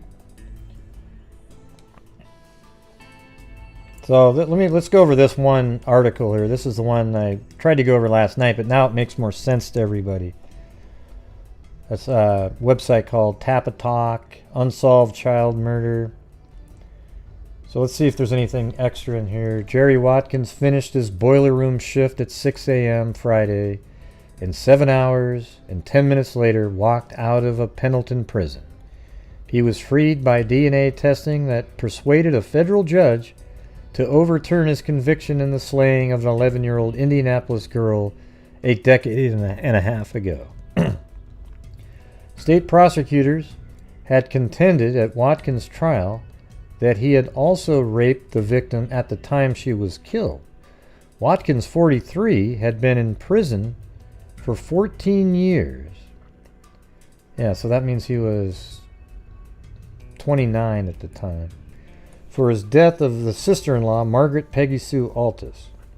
He left prison with a box containing a transcript of his court case and a Bible. He was happy. He was happy and I was happy, said his attorney Joseph Cleary, who helped Watkins secure his freedom. U.S. District Judge David Hamilton ordered Watkins released Friday morning. His decision came shortly after he learned that the 7th U.S. Circuit Court of Appeals in Chicago had accepted the state's decision to drop its appeal of Hamilton's initial release order in April. Hamilton also turned down the state's request for conditions on Watkins' release. The judge order had voided Watkins' conviction for the murder of Peggy Sue Altes, but Watkins also had admitted to molesting Peggy Sue before her disappearance. So now we've got two adult men admitting to molesting Peggy Sue, and Watkins molested her on the 10th, and then on the 12th she was molested by the other guy. God, I'm just so angry right now. So what's going on? What was going on with her, and what are these people doing?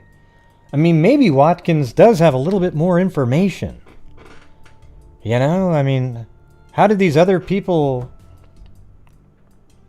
I mean, is it just that horrendous luck that she gets molested by her uncle, then again?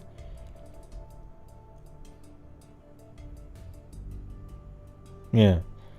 Yeah, maybe, I mean, rape does sound like it's more violent. Molestation, when you say that, sound, you know... I get what you're saying up above, but... Yeah, it's just weird. So who was this guy? And then how come her cousin killed himself? See, here's the thing is Watkins got off here. But...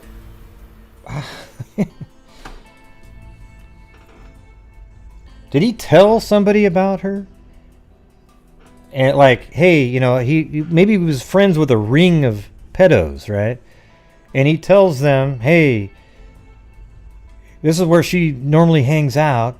And also, can you take her out because she's a witness in my case? You know? That's just a theory that I'd throw out there.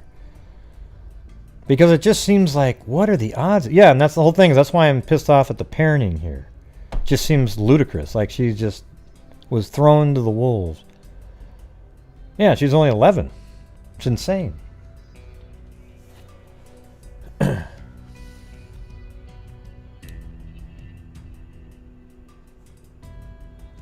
The state asked Hamilton to require Watkins to obtain counseling, refrain from contact with Altes, with Altes' family, register as a sex offender, and abide by other conditions. Hamilton said the state's request comes too late and without any legal justification. The judge earlier had, he should still get the registered sex offender for his admitted molestation of Peggy Sue 2 days prior to her going missing. The judge earlier had sought Watkins' release from prison, but was opposed by the state. Because the state has withdrawn its appeal, the court had no grounds for imposing any conditions on Watkins. Hamilton said Watkins had long completed his 5-month sentence for molesting Peggy Sue, he noted. The Indiana Attorney General's office declined comment on Hamilton's order. It will be discussed among senior staff, said Charlene Cowell.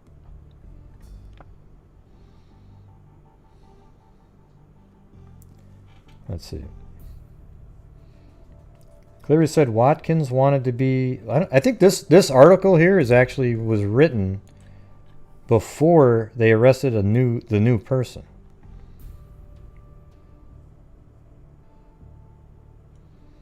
All right, let's see. Watkins then cut his hair. Okay, this is crazy right here, though. Listen to this part right here, everybody. When Cleary entered the house, Watkins and his mother had tears running down their face, Cleary said.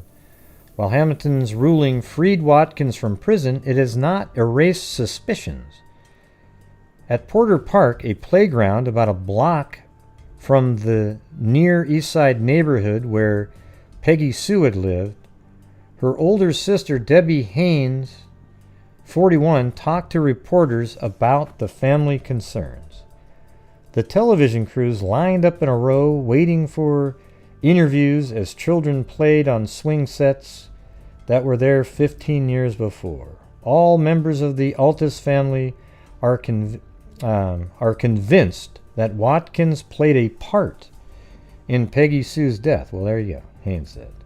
Oh, yes, she said, because he was caught in the act of molesting her.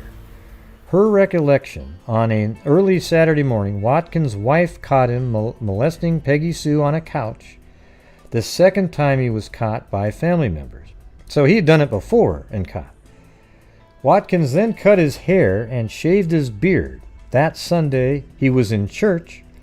On Monday, November 12, 1984, Peggy Sue was missing. Haynes, let's see. Meaning is clear. She believes Watkins is not to be trusted. Yet the evidence that freed Watkins was more than just DNA evidence. Hamilton also overturned the murder conviction because prosecutors didn't tell Watkins' trial attorneys about evidence pointing towards his innocence. Yeah, but that doesn't mean, like I was saying before, maybe he told his little pedo buddies out there, you know, and maybe they got to do what they wanted to do and then take her out at the same time, keeping her from being a witness or something. And he has this airtight alibi, apparently. Among that evidence was an eyewitness who told police he had seen a man talking with Peggy Sue at Porter Park on that Monday. The witness said the man pulled Peggy Sue into a car about 2:30 p.m., an hour before Watkins clocked out of work. See, I wonder if that's the Mustang. Haynes said she never heard about this, but added she had long thoughts someone else might have been involved. Peggy Sue's body was found 5 days later in a Hancock County field. She had been stabbed repeatedly in the neck.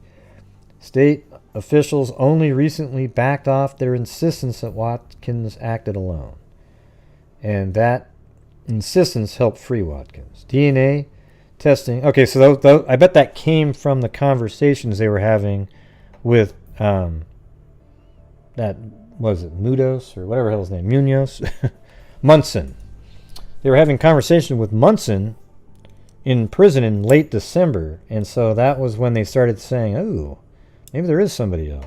Because they probably already were aware that the DNA didn't match, so they were probably privately trying to get information behind the scenes. DNA testing showed that the semen found in the murdered girl's body could not have come from Watkins. That enabled Hamilton to conclude that if Watkins didn't rape Peggy Sue, he didn't murder her either. Well, how do you know that? I mean, now they think that because he was apparently at work, at least according to the way the state argued the case trial. Hancock County officials. So this is prior to them making that next arrest, this article right here.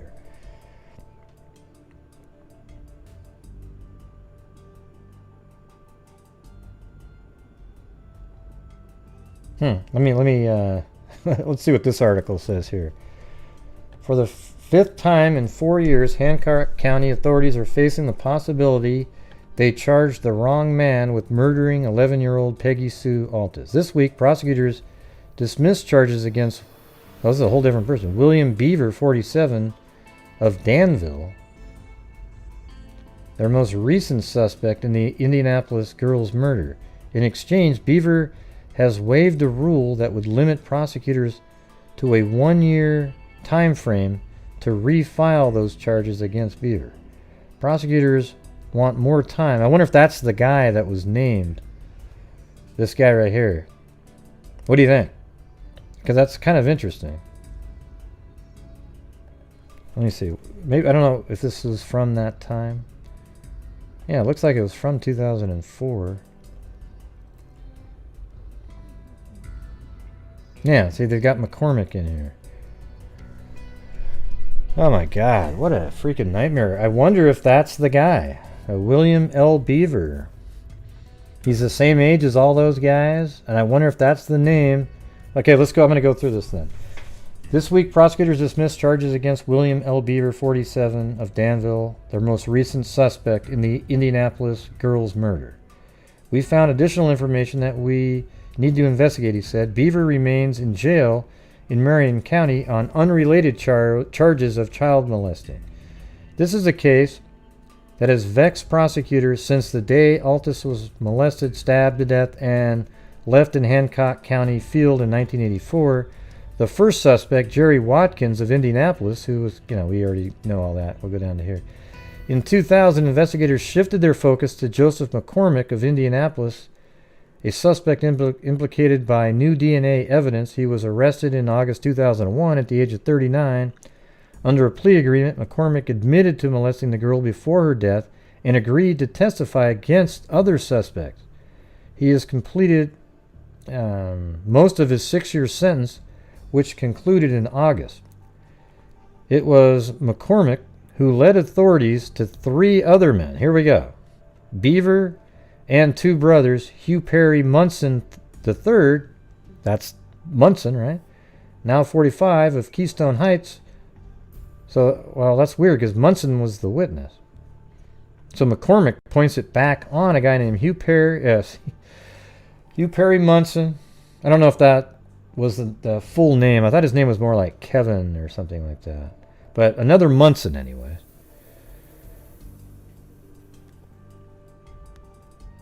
Keystone Heights, Florida. And Kenneth Wayne Munson, now 42. Yeah, there he is. Kenneth. Not Kevin. So 3 people McCormick gave up as God. So some of these people have to have done it. They were there, right?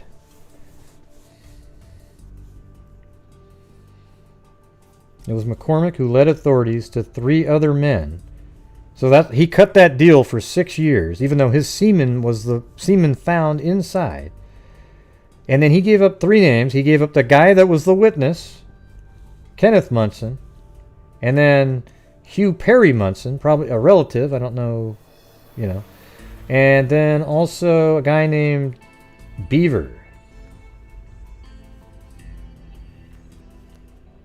By March 20th, 2003, police had all 3 men in custody. Hugh Munson was arrested March 17th, 2003.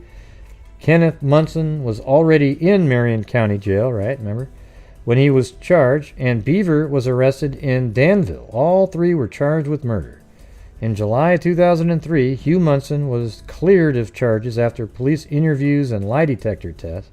Because those lie detector tests, boy, Kenneth Munson went on to plead guilty to lesser charges, admitting to conspiracy to commit battery resulting in serious bodily injury to a child. That's all he got, 2?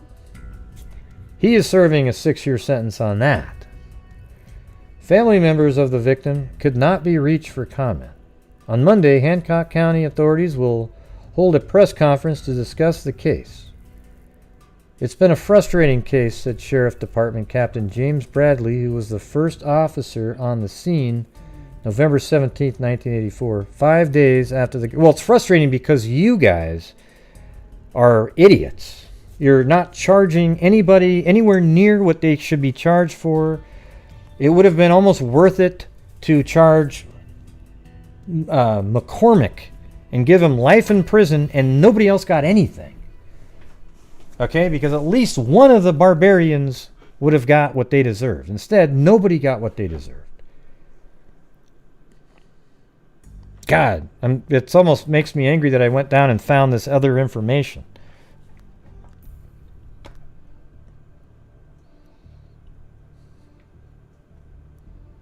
It's been a frustrating case, said Sheriff Department Captain James Bradbury. Rabbit hunters discovered her body in rural Hancock County Field. Despite what we called some initial mistakes, Bradbury believes authorities have made headway in recent years, he said. People act like it's completely open. But there's 2 people that have pled guilty to participating in that murder. And yet they both got ludicrously low 6-year sentences. See, participating, it's felony murder, okay? They didn't just participate. They are part of the murder. Okay?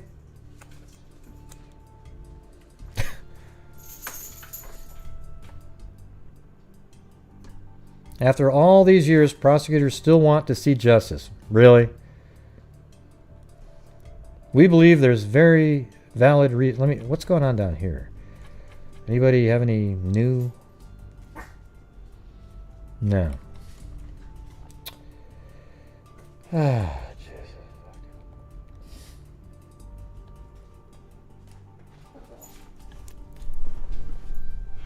Have you guys ever heard anything as bad as this? I mean, really? Like, just horrible. You have 2 people to admitting to being part of a killing of an 11-year-old girl, kidnapped, brutally raped, molested, whatever the hell term you want to use, and then stabbed in the neck. I mean, this girl had the worst life for those last, I don't even know how long, but at least that, you know, the week or something. I mean, her uncle, or not her uncle, her brother-in-law, a 29-year-old who married an older sister, raped her twice. 2 days, the last time was 2 days prior to her going missing. Then she's at a park, abducted by somebody, dumped into a van, driven out somewhere else where 4 other guys or whatever are doing the same damn thing.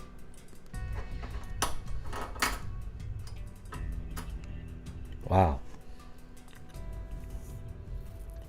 Yeah. And that's why I was saying the other night when I covered it, it seemed kind of complicated. I didn't do it justice whatsoever. And then today I thought I'd get back in and figure out what in the hell is going on. And I'm glad I did so. But at the same time, I'm just really angry right now at this. I mean, I normally don't even get emotional, but this one just pisses me off. There's nothing, I haven't heard one thing that I thought, oh, okay, that makes sense.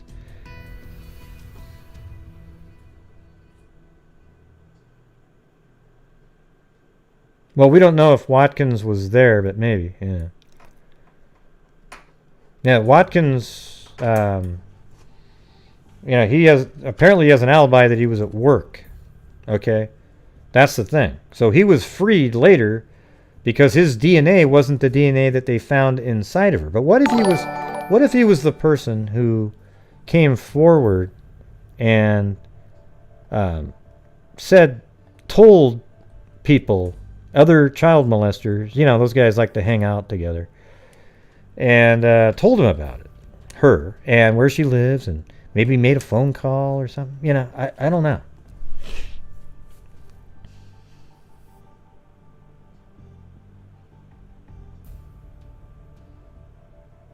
I don't know who you're talking to, Starless Mystery. I just went over the whole thing. Yeah. Yeah. And then Munson, years later in 2001, he came forward earlier. It was in December of... You're right, but we already went over the whole thing, Starless Mystery. We know it all, exactly what happened. You don't need to fill us in and try to get facts because you're all on top of it. Okay? I don't know who you are. You came in here and you're trying to bust out information as if we didn't know it. Yeah, we know how it all worked.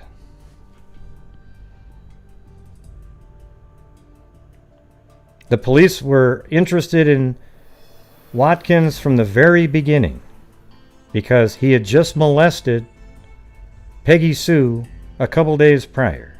Okay? Then later on, in late December, after Watkins was freed from prison, Munson in prison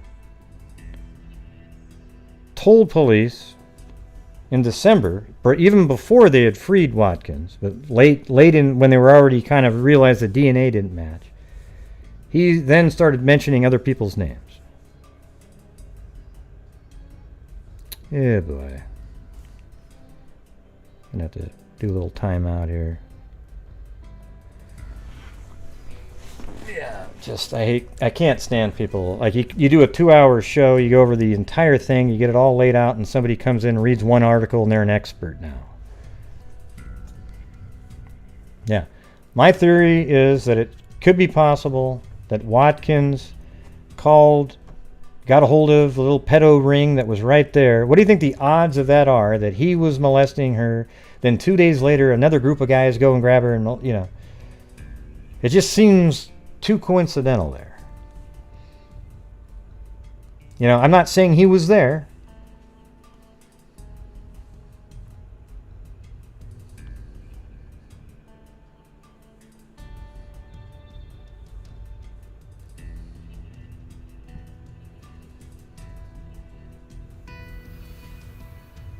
Yeah, all that matters is the DNA that they found inside of her.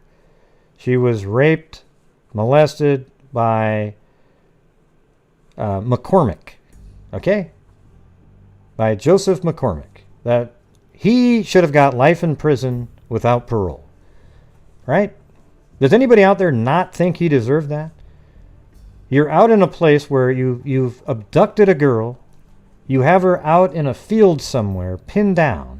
So even if you didn't stab her or anything, you should be life in prison without parole because you are a maniac, monster, wacko. So they gave him 6 years so that they could give up another couple names?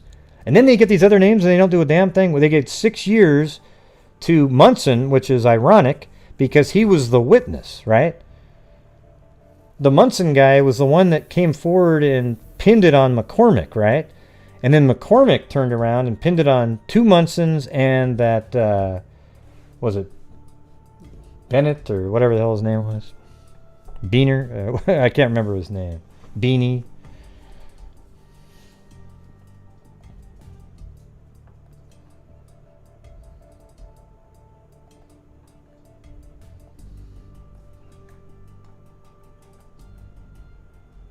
Beaver. Yeah, there it is.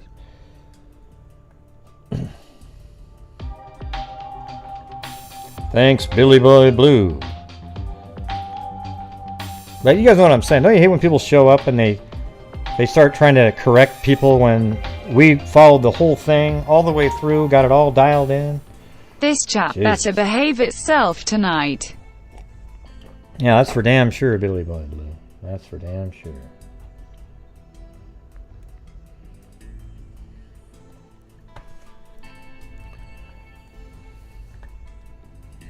Man, aren't you guys just as angry as I am? It feels like just something...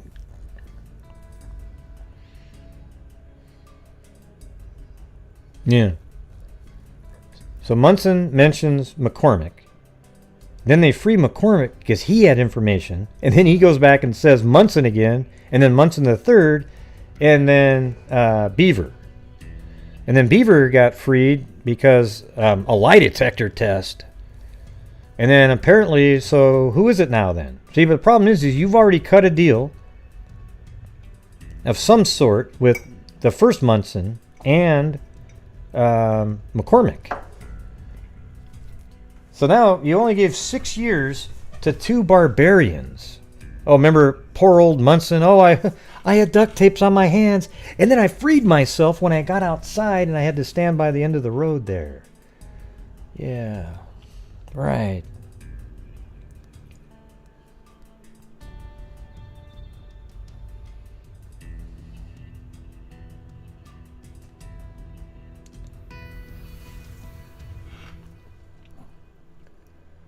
Yeah, it's horrific. Absolutely crazy. And thank you, Billy Boy Blue up there. I don't know. I don't even know if I can do a call-in show tonight. I'd probably turn into I wouldn't have. I'd be pissed off most of the time. Maybe I will do one though, at 8:30 or so.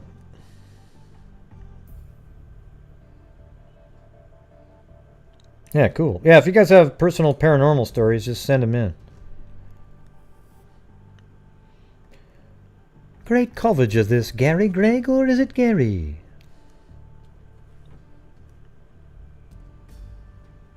Yeah, you guys can send in your own stories, and I'll just read them on the air. You know, if you feel like you want to write it out in detail. And usually they end up being a lot shorter when you do it that way. Because sometimes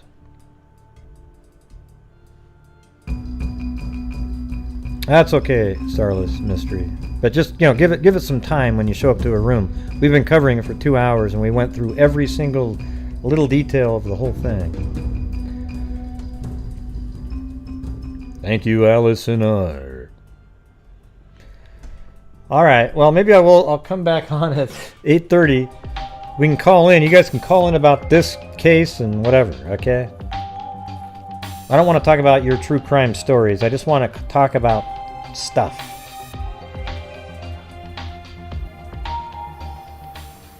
Great coverage of this case, Gregory Gray. Well, thank you. Gritty grit. Greg, I mean Gary, I mean Gray. Garrett, I mean Gray, I mean Grant. That's what my mom would say.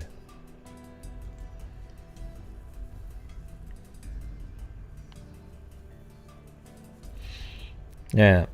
Okay. But I liked this show because we went over the entire case. You know, I'm sure there's a couple details out there floating around. But I mean, I think we all know it well right now. The like 90% of the basics, right? It's just literally the saddest, most ridiculous case. The parenting going on there must have been horrible. Yeah, her older sister had run away. What? How many times was that? Something like, God, what was it? 17 times, or was it? I mean, it was just a ludicrous amount of times in like a year and 14 months. And then you have this other child being molested. And apparently you'd think the mom would have known about it because the older sister knew about it and she probably would have said something. And then she's allowed to go to a park again, and then 3 other guys, you know, other people pick her up, and yeah, maybe, yeah, but that's what I mean. I mean, the parents allowed this girl to run away, and probably had a situation where she wanted to run away.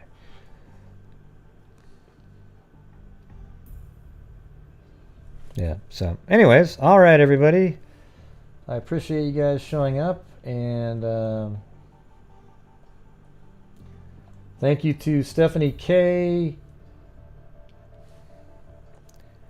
Carla Hussey, Richard Watts, C. Dorton, Darrell Greggs, Liz Parsons, Zozo again, Jenny Penny, Nona 617, Jackie Blue, Michelle Nicholas, Ashleela Smith, Alifair M, Stephanie K, Carla Hussey again, thank you very much. WF, Miss Giss, and by the way, Ashleela Smith was a double cat eye whammy.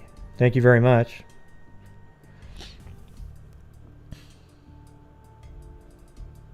Yeah, WF, Miss Skiss, Diana Beck, or BK, I don't know how to say that, BEQUE, Billy Boy Blue, Gritty Gret, and Allison R. Thank you very much. And that's it.